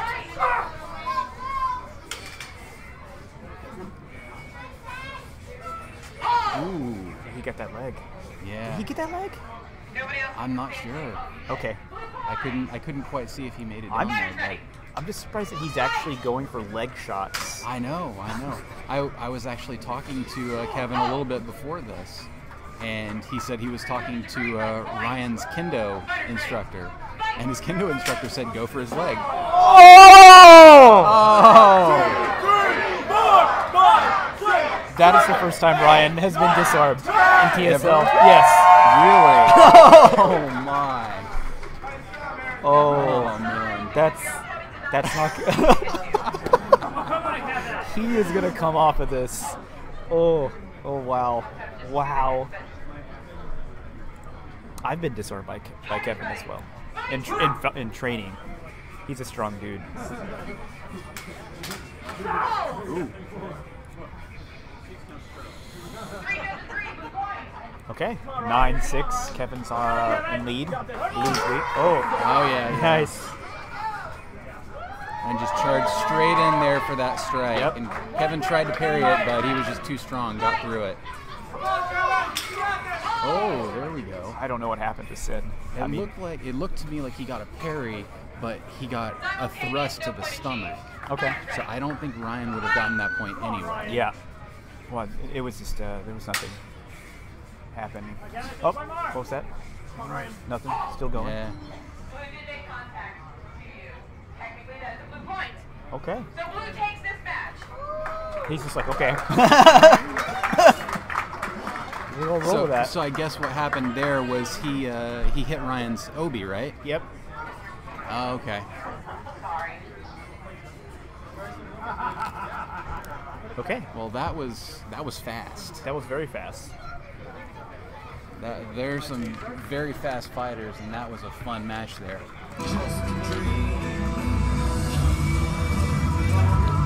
Wow.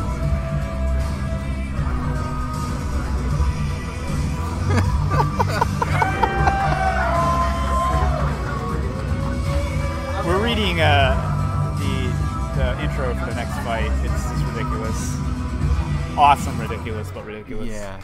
we actually had a little bit of a challenge when we started this between who could get the most crowd involvement. Yeah. Between all the fights, and we kind of did this thing between all of the tag team matches. So we Ruth Marie and myself. Nice. He wrapped around. That was fast. I don't know if that wraparound got. Okay. I think by the time Ryan struck the chest, Kevin was able to get his arm. He was able to recover it. Two judges say red point. Fighters ready. Fight! Okay. Two judges say red point. Ryan's on fire. He's 3 up.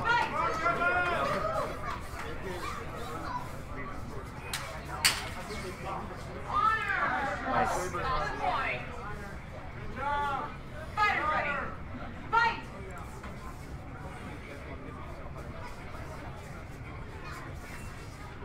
Ooh, he almost got his leg again. Three judges say red point. Very good. He's adapting. You know. He is. Fight! I'm surprised I'm hearing myself say this, but I think Kevin should focus on that leg some more. he's been really successful with that. Well, that's Kevin's staple strike, is the leg strike. Is it? Yeah, for sure. You just 3 blue points. He almost beat Steve Madsen at Return of the Six a few years ago by basically leg strikes.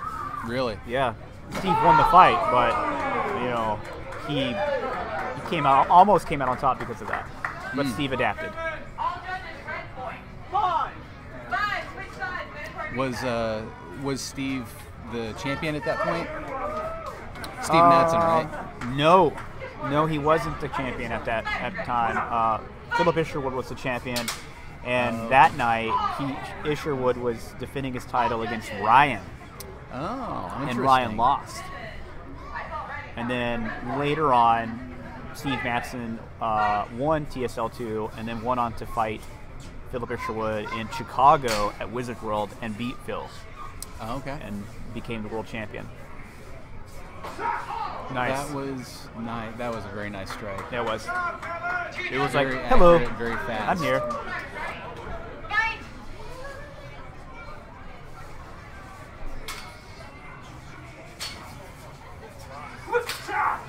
A lot of movement. Honor, push 1. 4-6, Reds up.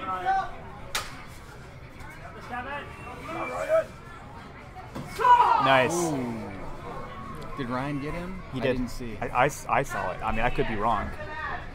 Simul. It was a simul. Okay. Fair enough.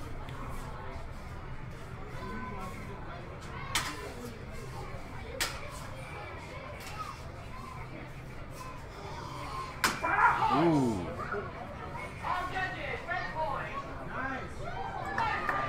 The quick arm strike there. Ooh. Harry poke. Harry poke. 7-4. This might be our first fight of the night that goes to a third round.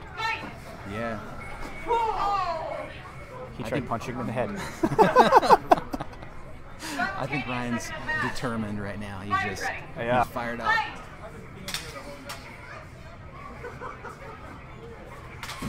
Oh, that was good. Minute 30 seconds left. 8-5. Reds on top. Oh. Good. Good. I think Ryan tried to fake him out, and he didn't fall for that fake, but No, he Ryan didn't. comes right back in with a vengeance. They have agreed to simul, no point achieved. Okay. Third match, everyone loses point. 7-5. Fight! Oh! Red point. That was a little love tap. Fight! 8-5. 50 seconds left. Ooh. That's very nonchalant. Just reach out there and tap the head. Yeah. Red point. Fighters ready. Fight! Oh! Very quick strike by Kevin there. 9-6. Fight! Reds in the lead. This probably will go. Ooh. Yep. Yeah, third round. All judges say red point. Ryan takes this match. Our first third round of the night. Very good.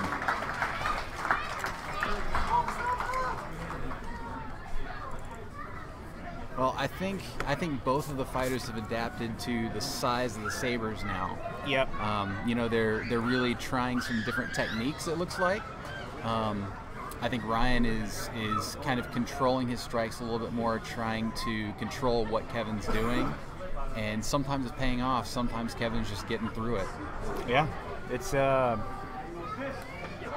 interesting seeing them, develop their styles, because I don't think either one of them fight with short blades a lot. So we're kind of seeing this evolve in front of us. Right. Yeah, it's interesting. I think the key here is to watch the footwork, because there goes Ryan, firing up the crowd. Ryan does. But I think a lot of this is going to come down to footwork, because getting good footwork and not getting off balance. And I think Ryan is really good about keeping his balance and keeping a good center line. Ryan's left-handed too. Oh, is he?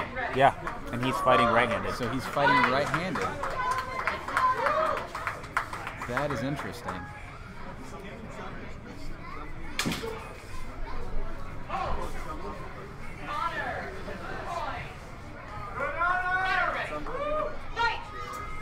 All right, so this is final round of their fight. Ooh, stabbed in the chest.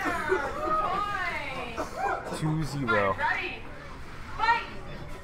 Come on, Ryan.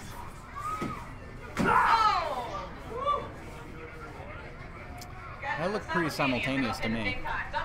Yeah, and that's what happened.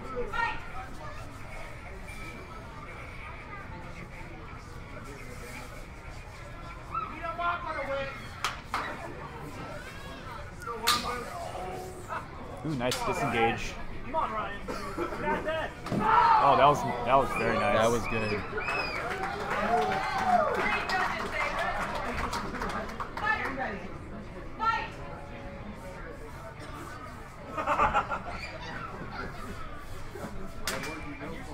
Good parry.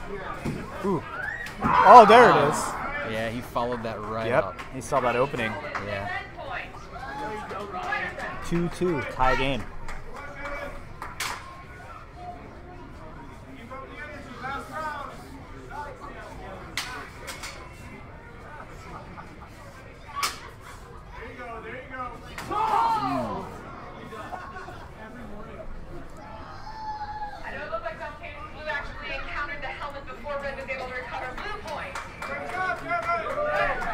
Good observation by Director Graham there. Absolutely.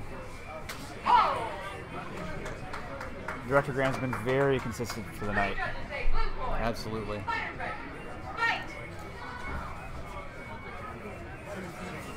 Ooh, that was close. You know, Ryan is fantastic about his range. Five! Let's die! Five! Oh. What happened there? I didn't see that. He drew him in. Ryan was going to strike, but Kevin hit him on the back of the leg.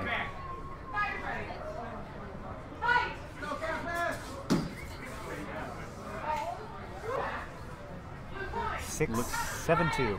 Looks like Kevin is running away with this one now. Yeah. I don't know if Ryan is. His sabers like strobing.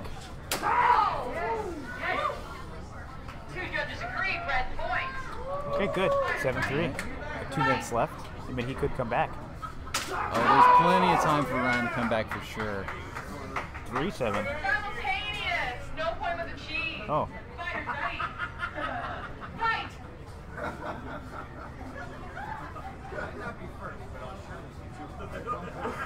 Oh.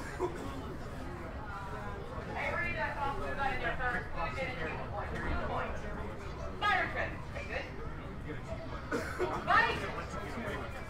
Oh! 8-3. I don't think Director Graham called hold on that. You honor for red point. Oh. Fighters ready. Fight. 9-3. Oh. All judges say red point. Right across the back of the arm again. Come on, Ryan. Still got this. Oh. Is that simul? Simultaneous. No point of cheese. 8-3. Fighters ready. Kevin's still in the lead. 1 minute remaining. 1 minute remaining. Whoa. Ooh, get a little tangled. Yeah, I couldn't see if someone caught.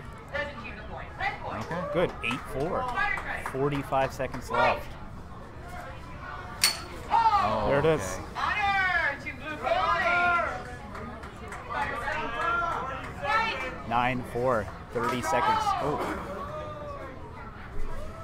I think Kevin is just keeping a steady blade, being really strong with his blade, and when Ryan tries to come out, he just parries it out and carries it into him. Ooh, good.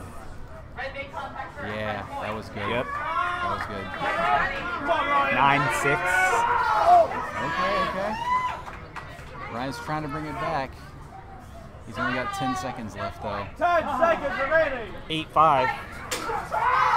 Okay. Honor, red point. Ooh, they better go. Time. Oh, 8-6. Kevin Cook won. Came out on top with that. Will not call a point. And this means that this match goes to blue. And our winner, Kevin Cook!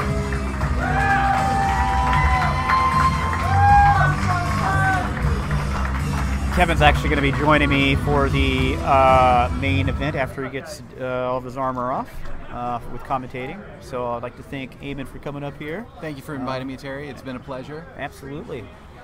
So, well, all right. Next up, we're going to have, let's see here, what are they calling themselves? The Gentleman Jedi versus the MacDoolers.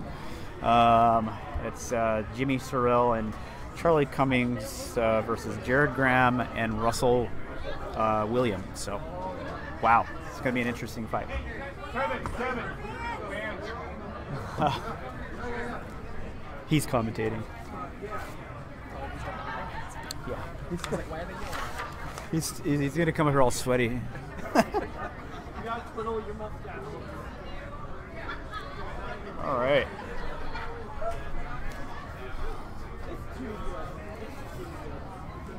Wow, Kevin. That was interesting. Yeah. That was You disarmed Brian Kappas. I did. Yeah. Wow. I don't think that's ever been done before. I don't know.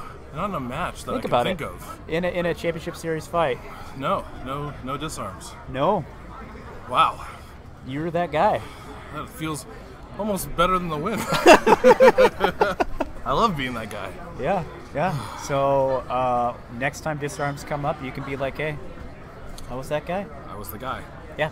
Go to TSL4, they'll all be saying, "Are you the guy?" Yeah, Ryan prides himself on disarming people. Yeah. We've seen the posts online where he's talking about the disarms, and we finally see that Kevin Cook is the guy that did that disarmed Brian Kappas.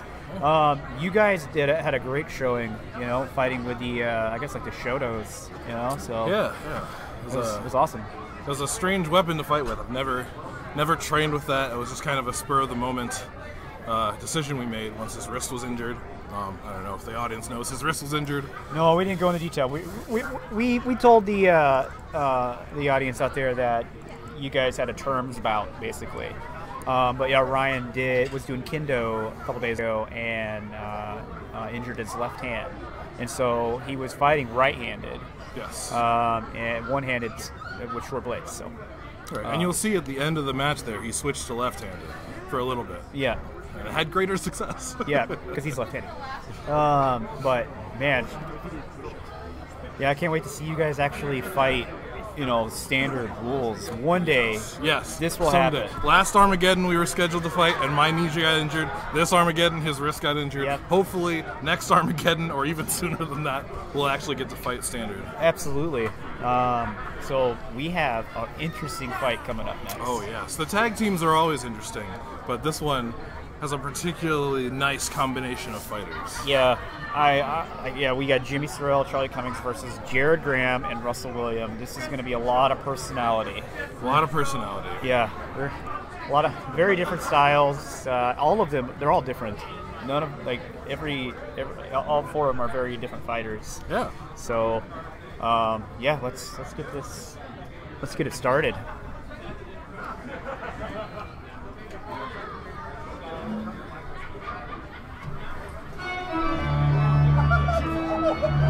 Our next team of distinguished fighters hail from the great state of Minnesota, seat of the bold north, land of the Iron Vikings and hunting grounds of the mighty Wampa.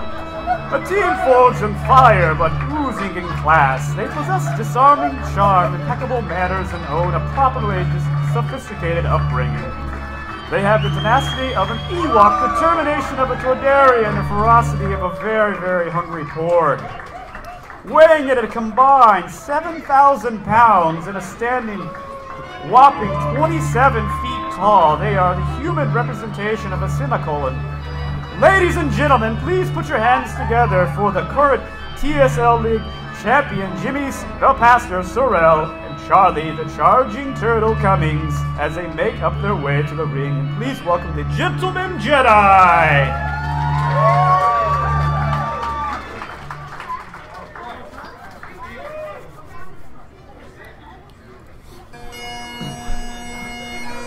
From the plains of Nebraska and the swamps of Florida, they met to train the highlands of Scotland and came back with a fresh grudge against giant smelly Minnesota sheep. With a combined total of 5 years, custom saber experience, poor form, and perky butt cheeks, and 450 pounds of solid sarcastic wit and terrible puns, Russell the MacBard Bradley and Jared MacMaximum Effort Graham are the MacDoolers!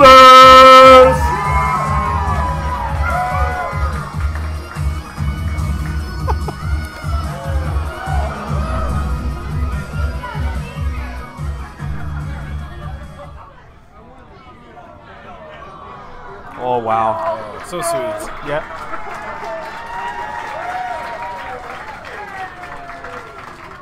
I don't know what's going to happen in this fight. No, not at all.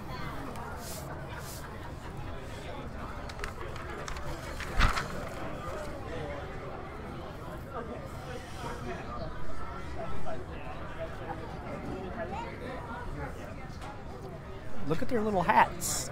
I love the hats. Yeah. The hats and kilts. Yep. It's a great look. This is great.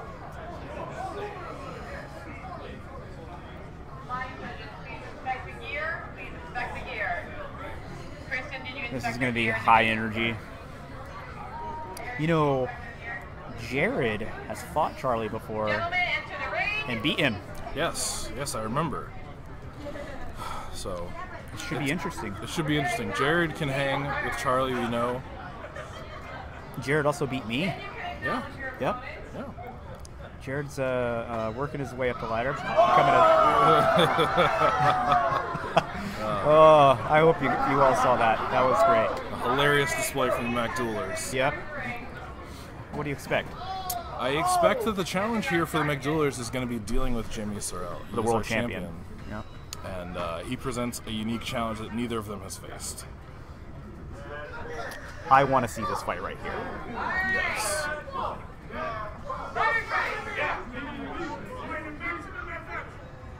This is something I'm really. Ooh, you got the stomach.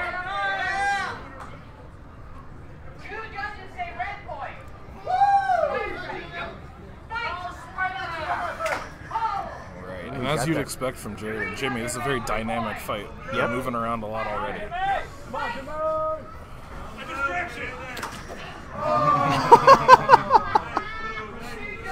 Oh.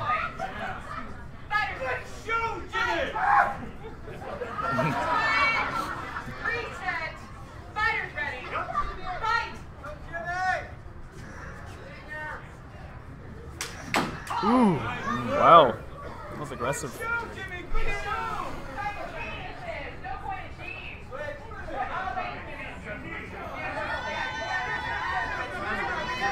Ooh, there it is. There it is. First time of the match. Now, I know Charlie, and I know he's going to want to get points back against Jared. Yep, and Jared took that first. 2-2, tie game. Ooh, yeah, that was nice. That was right on that. Good. Good.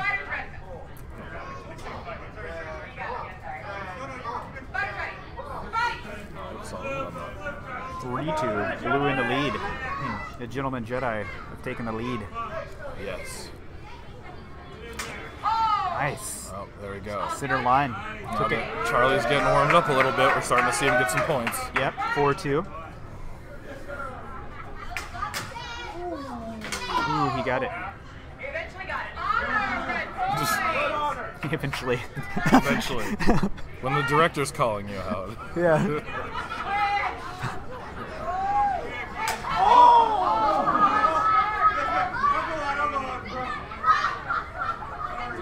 Was that legal? Technically, no. No. He attacked while a hold was called. And that is a yellow card declared for the Gentleman Jedi. Yeah, the Gentleman Jedi, right? You're getting a yellow card. What do you think? Maybe? Maybe they're more scoundrels than we thought. I mean... Ooh, I heard a... Ooh. First one may have been Jimmy hitting the ground. Yeah. Then the rest. He got that inside. I saw Russell on that. 5! Switch sides! Switch sides, reset. Both partners. This is the confusing part of doing your first tag team match. As you know, I had mine in resolution. And it was very confusing with the switching and when to switch out. Yep. It takes getting used to. Ooh, nice. Well, he got it. That was Jimmy. I saw Jimmy on that. What'd you see? I saw Russell. I missed Jimmy's strike. 5-5. Tied.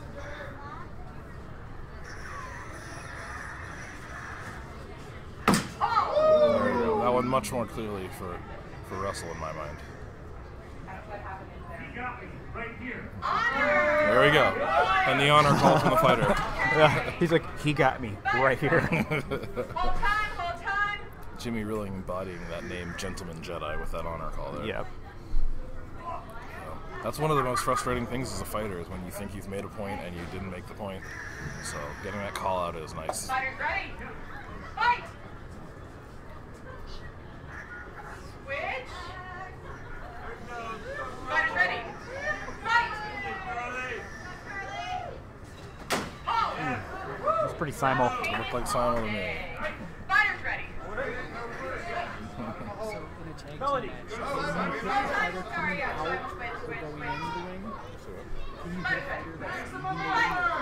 Yes. Or coming into the ring right away? Not when you got the head. Once they've switched, the hold is called. But if he's leaving the ring, you can hit him. Yes. And there's a question from Mike. Is can you hit a fighter who's leaving or entering the ring? No. You can't hit a fighter who's entering the ring because a hold has been called at that point. Yep. But while they're going out to tag their teammate, you could theoretically make that engagement. If you were close enough in range or had them on an angle from their partner, you could engage with them before they're able to tag. Which is why Jimmy backed backward out of the ring instead of turning his back. Yes. You got that 6-6. 45 seconds left. 7-6 now. Maximum, what is it? What are their Maximum effort? No, or the Mech Duelers. The Mech Duelers are in the lead. Oh, it's 7-7. Sorry, Yeah, tie again. You can't keep up. It's a fast game. Very close though. It's nice to see. Yeah. I was partially worried it might be a little bit of a blowout, but not the case here. I would like to see a third round in this. Really nice. Red point. 10 seconds remaining. 9 seconds left. 7, 6, 5, 4, 3. Ooh, and there it was, Jimmy. There it was, Jimmy. Jimmy took it. Jimmy all day. Time. The match is expired. By one takes this match. All right, Gentleman Jedi coming out by just 1 point. Yep.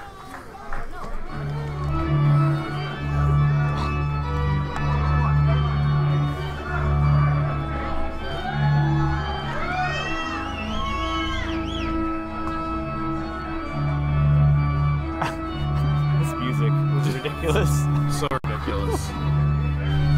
But I mean, that's what we need. That's We what do. we need for these tag team matches. Yep. It's a little ridiculous.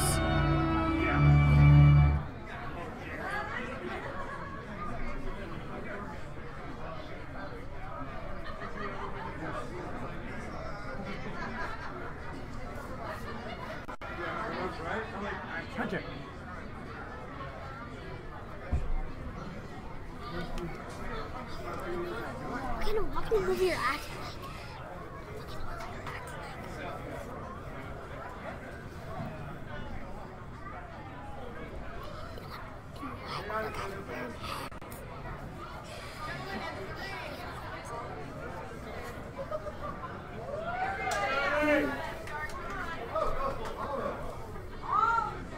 We have a future TSL World Champion up here right now.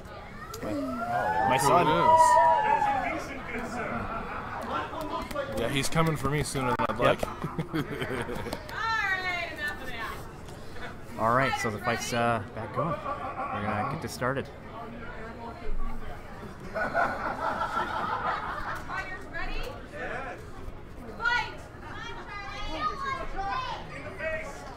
Ooh, nice thrust. Straight in, taking that center line. That's really what it comes down to.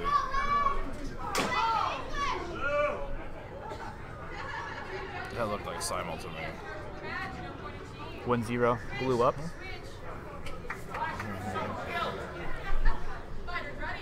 I'm really interested to see these guys in a one-on-one standard. Jared and Jimmy? Yes. Yeah, that's an interesting fight. You know, people talk about my reach a lot, but Jimmy has an almost equally long reach, and Jared, I would assume, also has a pretty long reach. Yeah. He's quite tall. Yeah. So they're pretty evenly matched there. They both move around a lot, but they have very distinctly different styles. 2-1, Reds up. Maximum, or the McDoulers, man. I can't remember that. The McDoulers.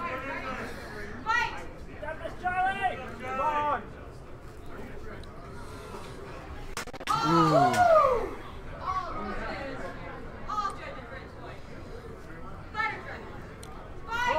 Jared really showing that height advantage, coming down with head strikes against Charlie. Classic Charlie move right there. Blue point. You got it.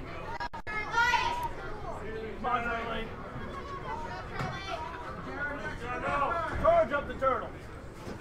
Ooh. It's red.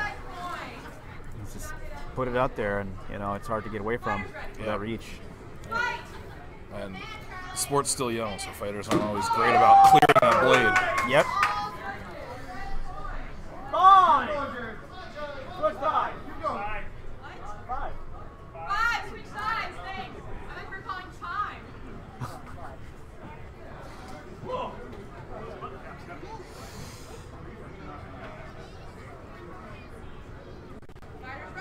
You know, I would like to see Charlie and Russell fight too in singles. That'd be interesting as well. That could be a good fight. Nice. Jared took that. 6-2. The McDoulers really showing up in this round, trying to make up for last round. Oh. You saw that? Yes. Yeah. Wrong corner.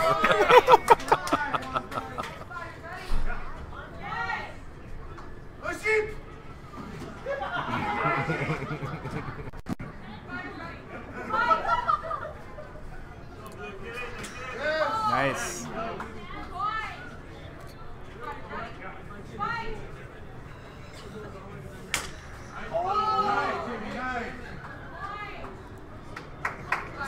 Five. McDougall's still in the lead, but the Gentleman Jedi are coming back. If you give them any space, they'll get right back in there. Yep. You know, Jimmy and Charlie are never ones to lay down. I saw Jimmy on that. I mean, I know it's a hard call.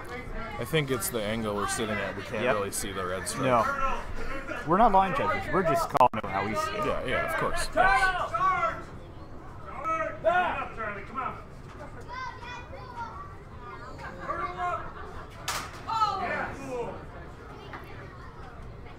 I saw that too.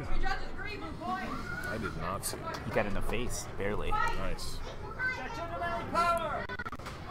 Ooh, nice. That was nice. See that always bend? like those freeze frames where you see the saber bend. Yeah.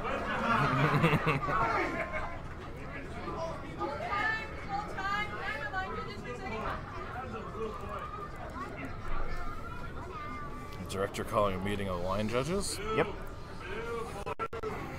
Talk it over with the team. And we got to see there for a moment the maximum efforts, little Scottish accent showing through from his time training in Scotland.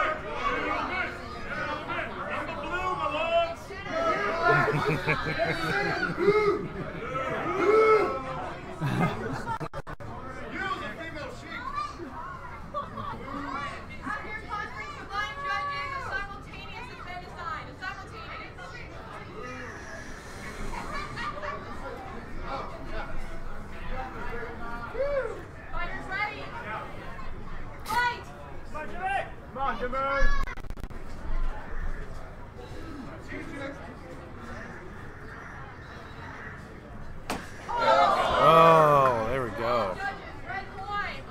And this can be the danger of waving your hand back and forth. If you establish a pattern, the more skilled fighters will capitalize on it. Oh yeah, very true.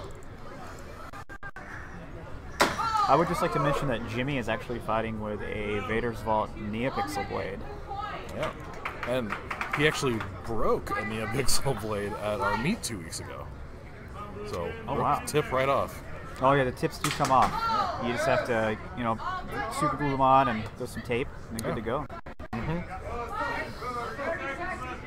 seconds remaining. They're not threaded, so they don't actually. You can put them back on if you knock it off. Okay. Yeah. So like a normal Vader's Vault. Yeah.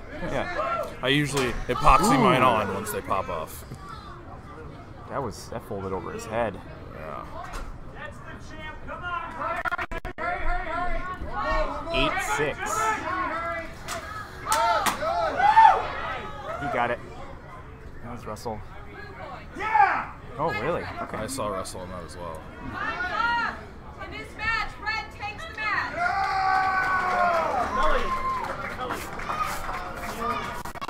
All right, well, we're getting to 3 just like you wanted.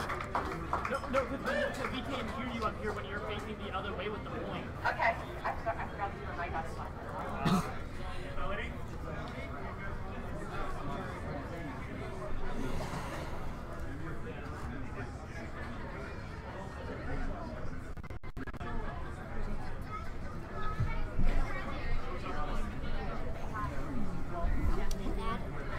What is going on in that way?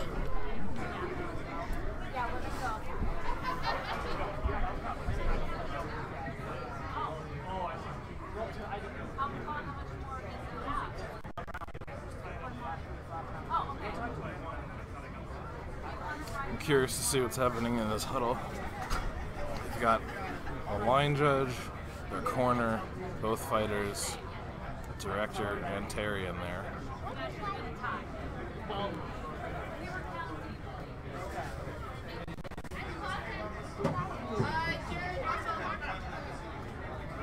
Oh, and they're bringing the other team in as well.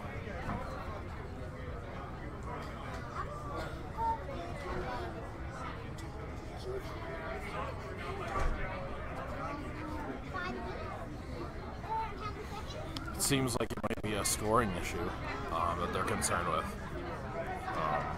I heard them mentioning they thought they were down by a certain number of points. Also heard someone from the audience who was coming up and commenting to the scorekeepers. It's not something that we love because they're here trying to work, but you know, could be particularly relevant.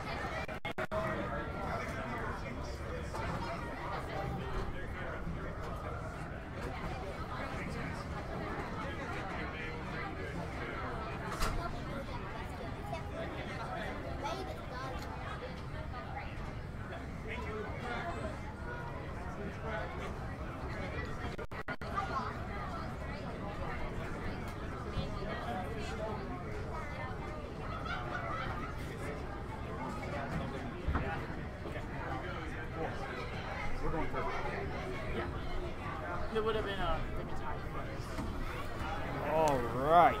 So I bet all of you were wondering what that was all about. Yeah, it seemed to me like it might have been a scoring thing, but I wasn't really sure. Yeah, there was a scoring error. There was a miscommunication between the scorekeepers and the director, and so now we're just going into third round. You know, this isn't a ranked fight. You know, this is all just for having fun and whatnot. So yeah, we're going into third round. All right. Yep. All right. Yeah, I saw someone from the audience came up and spoke with the scorekeeper, so that's why I thought maybe it was a scoring thing. I wouldn't even be stressed about it. It's not a big deal. These guys are just having fun. Yeah. I mean, the more of this match we can see, the better. Yeah. So. I mean, if this was a title bout, then it would be very different. But this right here,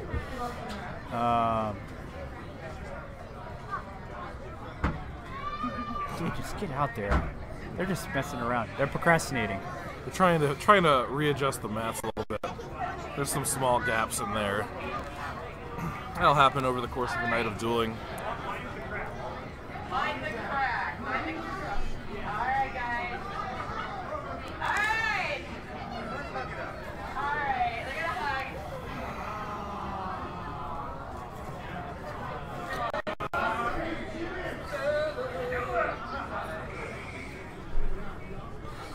Round 3. Fighters ready. Fight. Okay, this is gonna be nice. Yeah, Russell showing he hasn't lost any edge with that extended break. Fighters ready. Fight. Ha, you're so warm.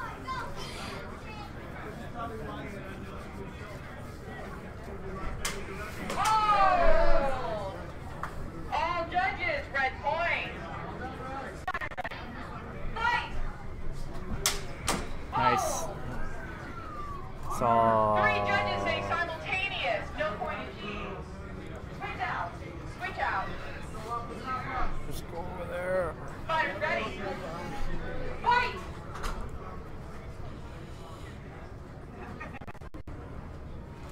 I Oh! saw Charlie on that. Split decision. Blue point. Fighters ready. It's a good Fight.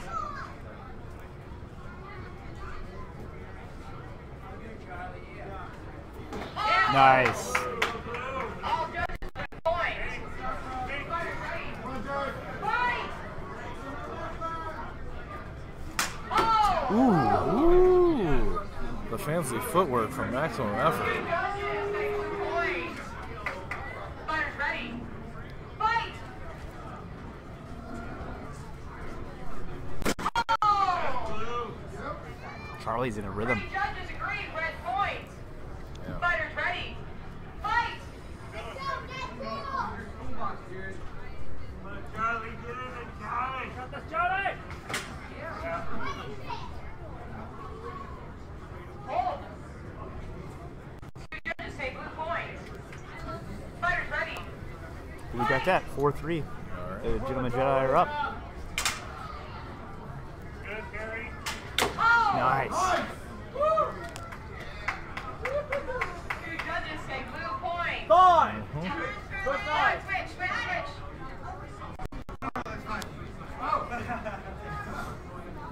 They're tired. You see that third round. They're winded. Third round gets super tiring. Yeah. Making the best use of those 5-3. minute breaks in between rounds is gonna help you out. Not you. Fighters ready. Fight. Staying not alive, Jared. Come on, Charlie. Come on, Charlie. I saw Jared on that. Judges, red point. Good as well. Fighters ready. Fight.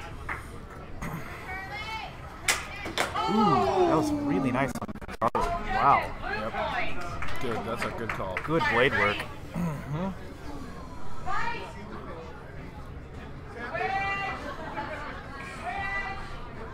Reset. Fight.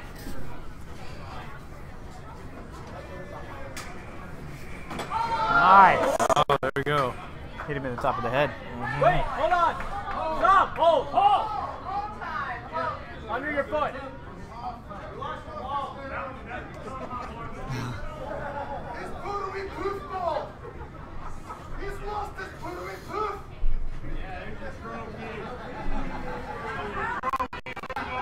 All right. After a short game with Pass the Poof, it looks like we'll be back to the match. Pass the poof.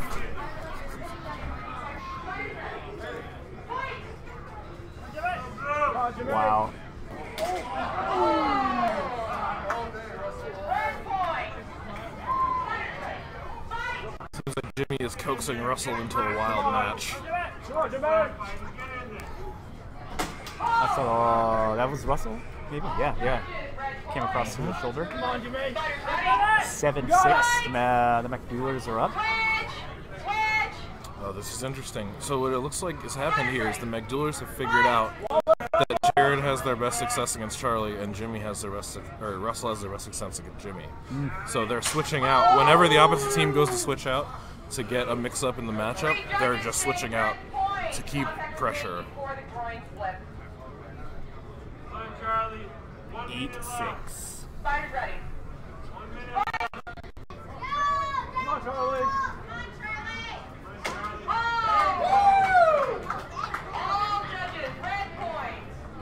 9-6. Is that blue? Blue point. 9-7. Yep. We need to tag out. That's what I would do. Yeah, but again, there's nothing to stop the McDoulars from tagging out as well. And there it is. There is a strategy that can be allowed to keep yourself in, so they can force a switch, but they don't have the points to take a point. No, they don't. Out. 30 seconds remaining.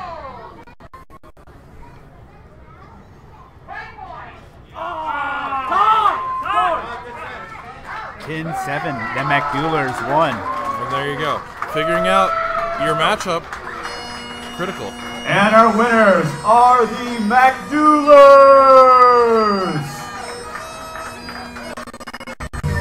Alrighty, everyone. We'd just like to thank you for coming out tonight and watching some awesome fights. Our next fight will be in just a few months, so stay tuned and follow us online at www.saberlegion.org and check out our Facebook page as well. Thank you, and have a good night.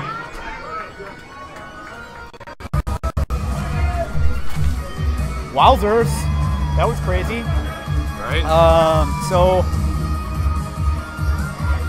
Yeah, I don't really know what to say about that. That was a really insane fight. Right. I think the crowning point in that match is really you're starting to see some of the tag team meta emerge, right? The McDoulars were able to figure out that Jared was having success against Charlie and Russell was having success against Jimmy, and they forced that switch every time. And I think as more tag team matches happen, more of that meta is going to be discovered, and you're going to see more strategies like that emerge from teams. And that's coming from a guy that's fought tag team twice, right? Just once. Once? Okay. Just once. So with Jameis against Tanner. Yep. But yeah. Yeah. So all right, everyone. So we'd just like to thank you for tuning in, and we'll see you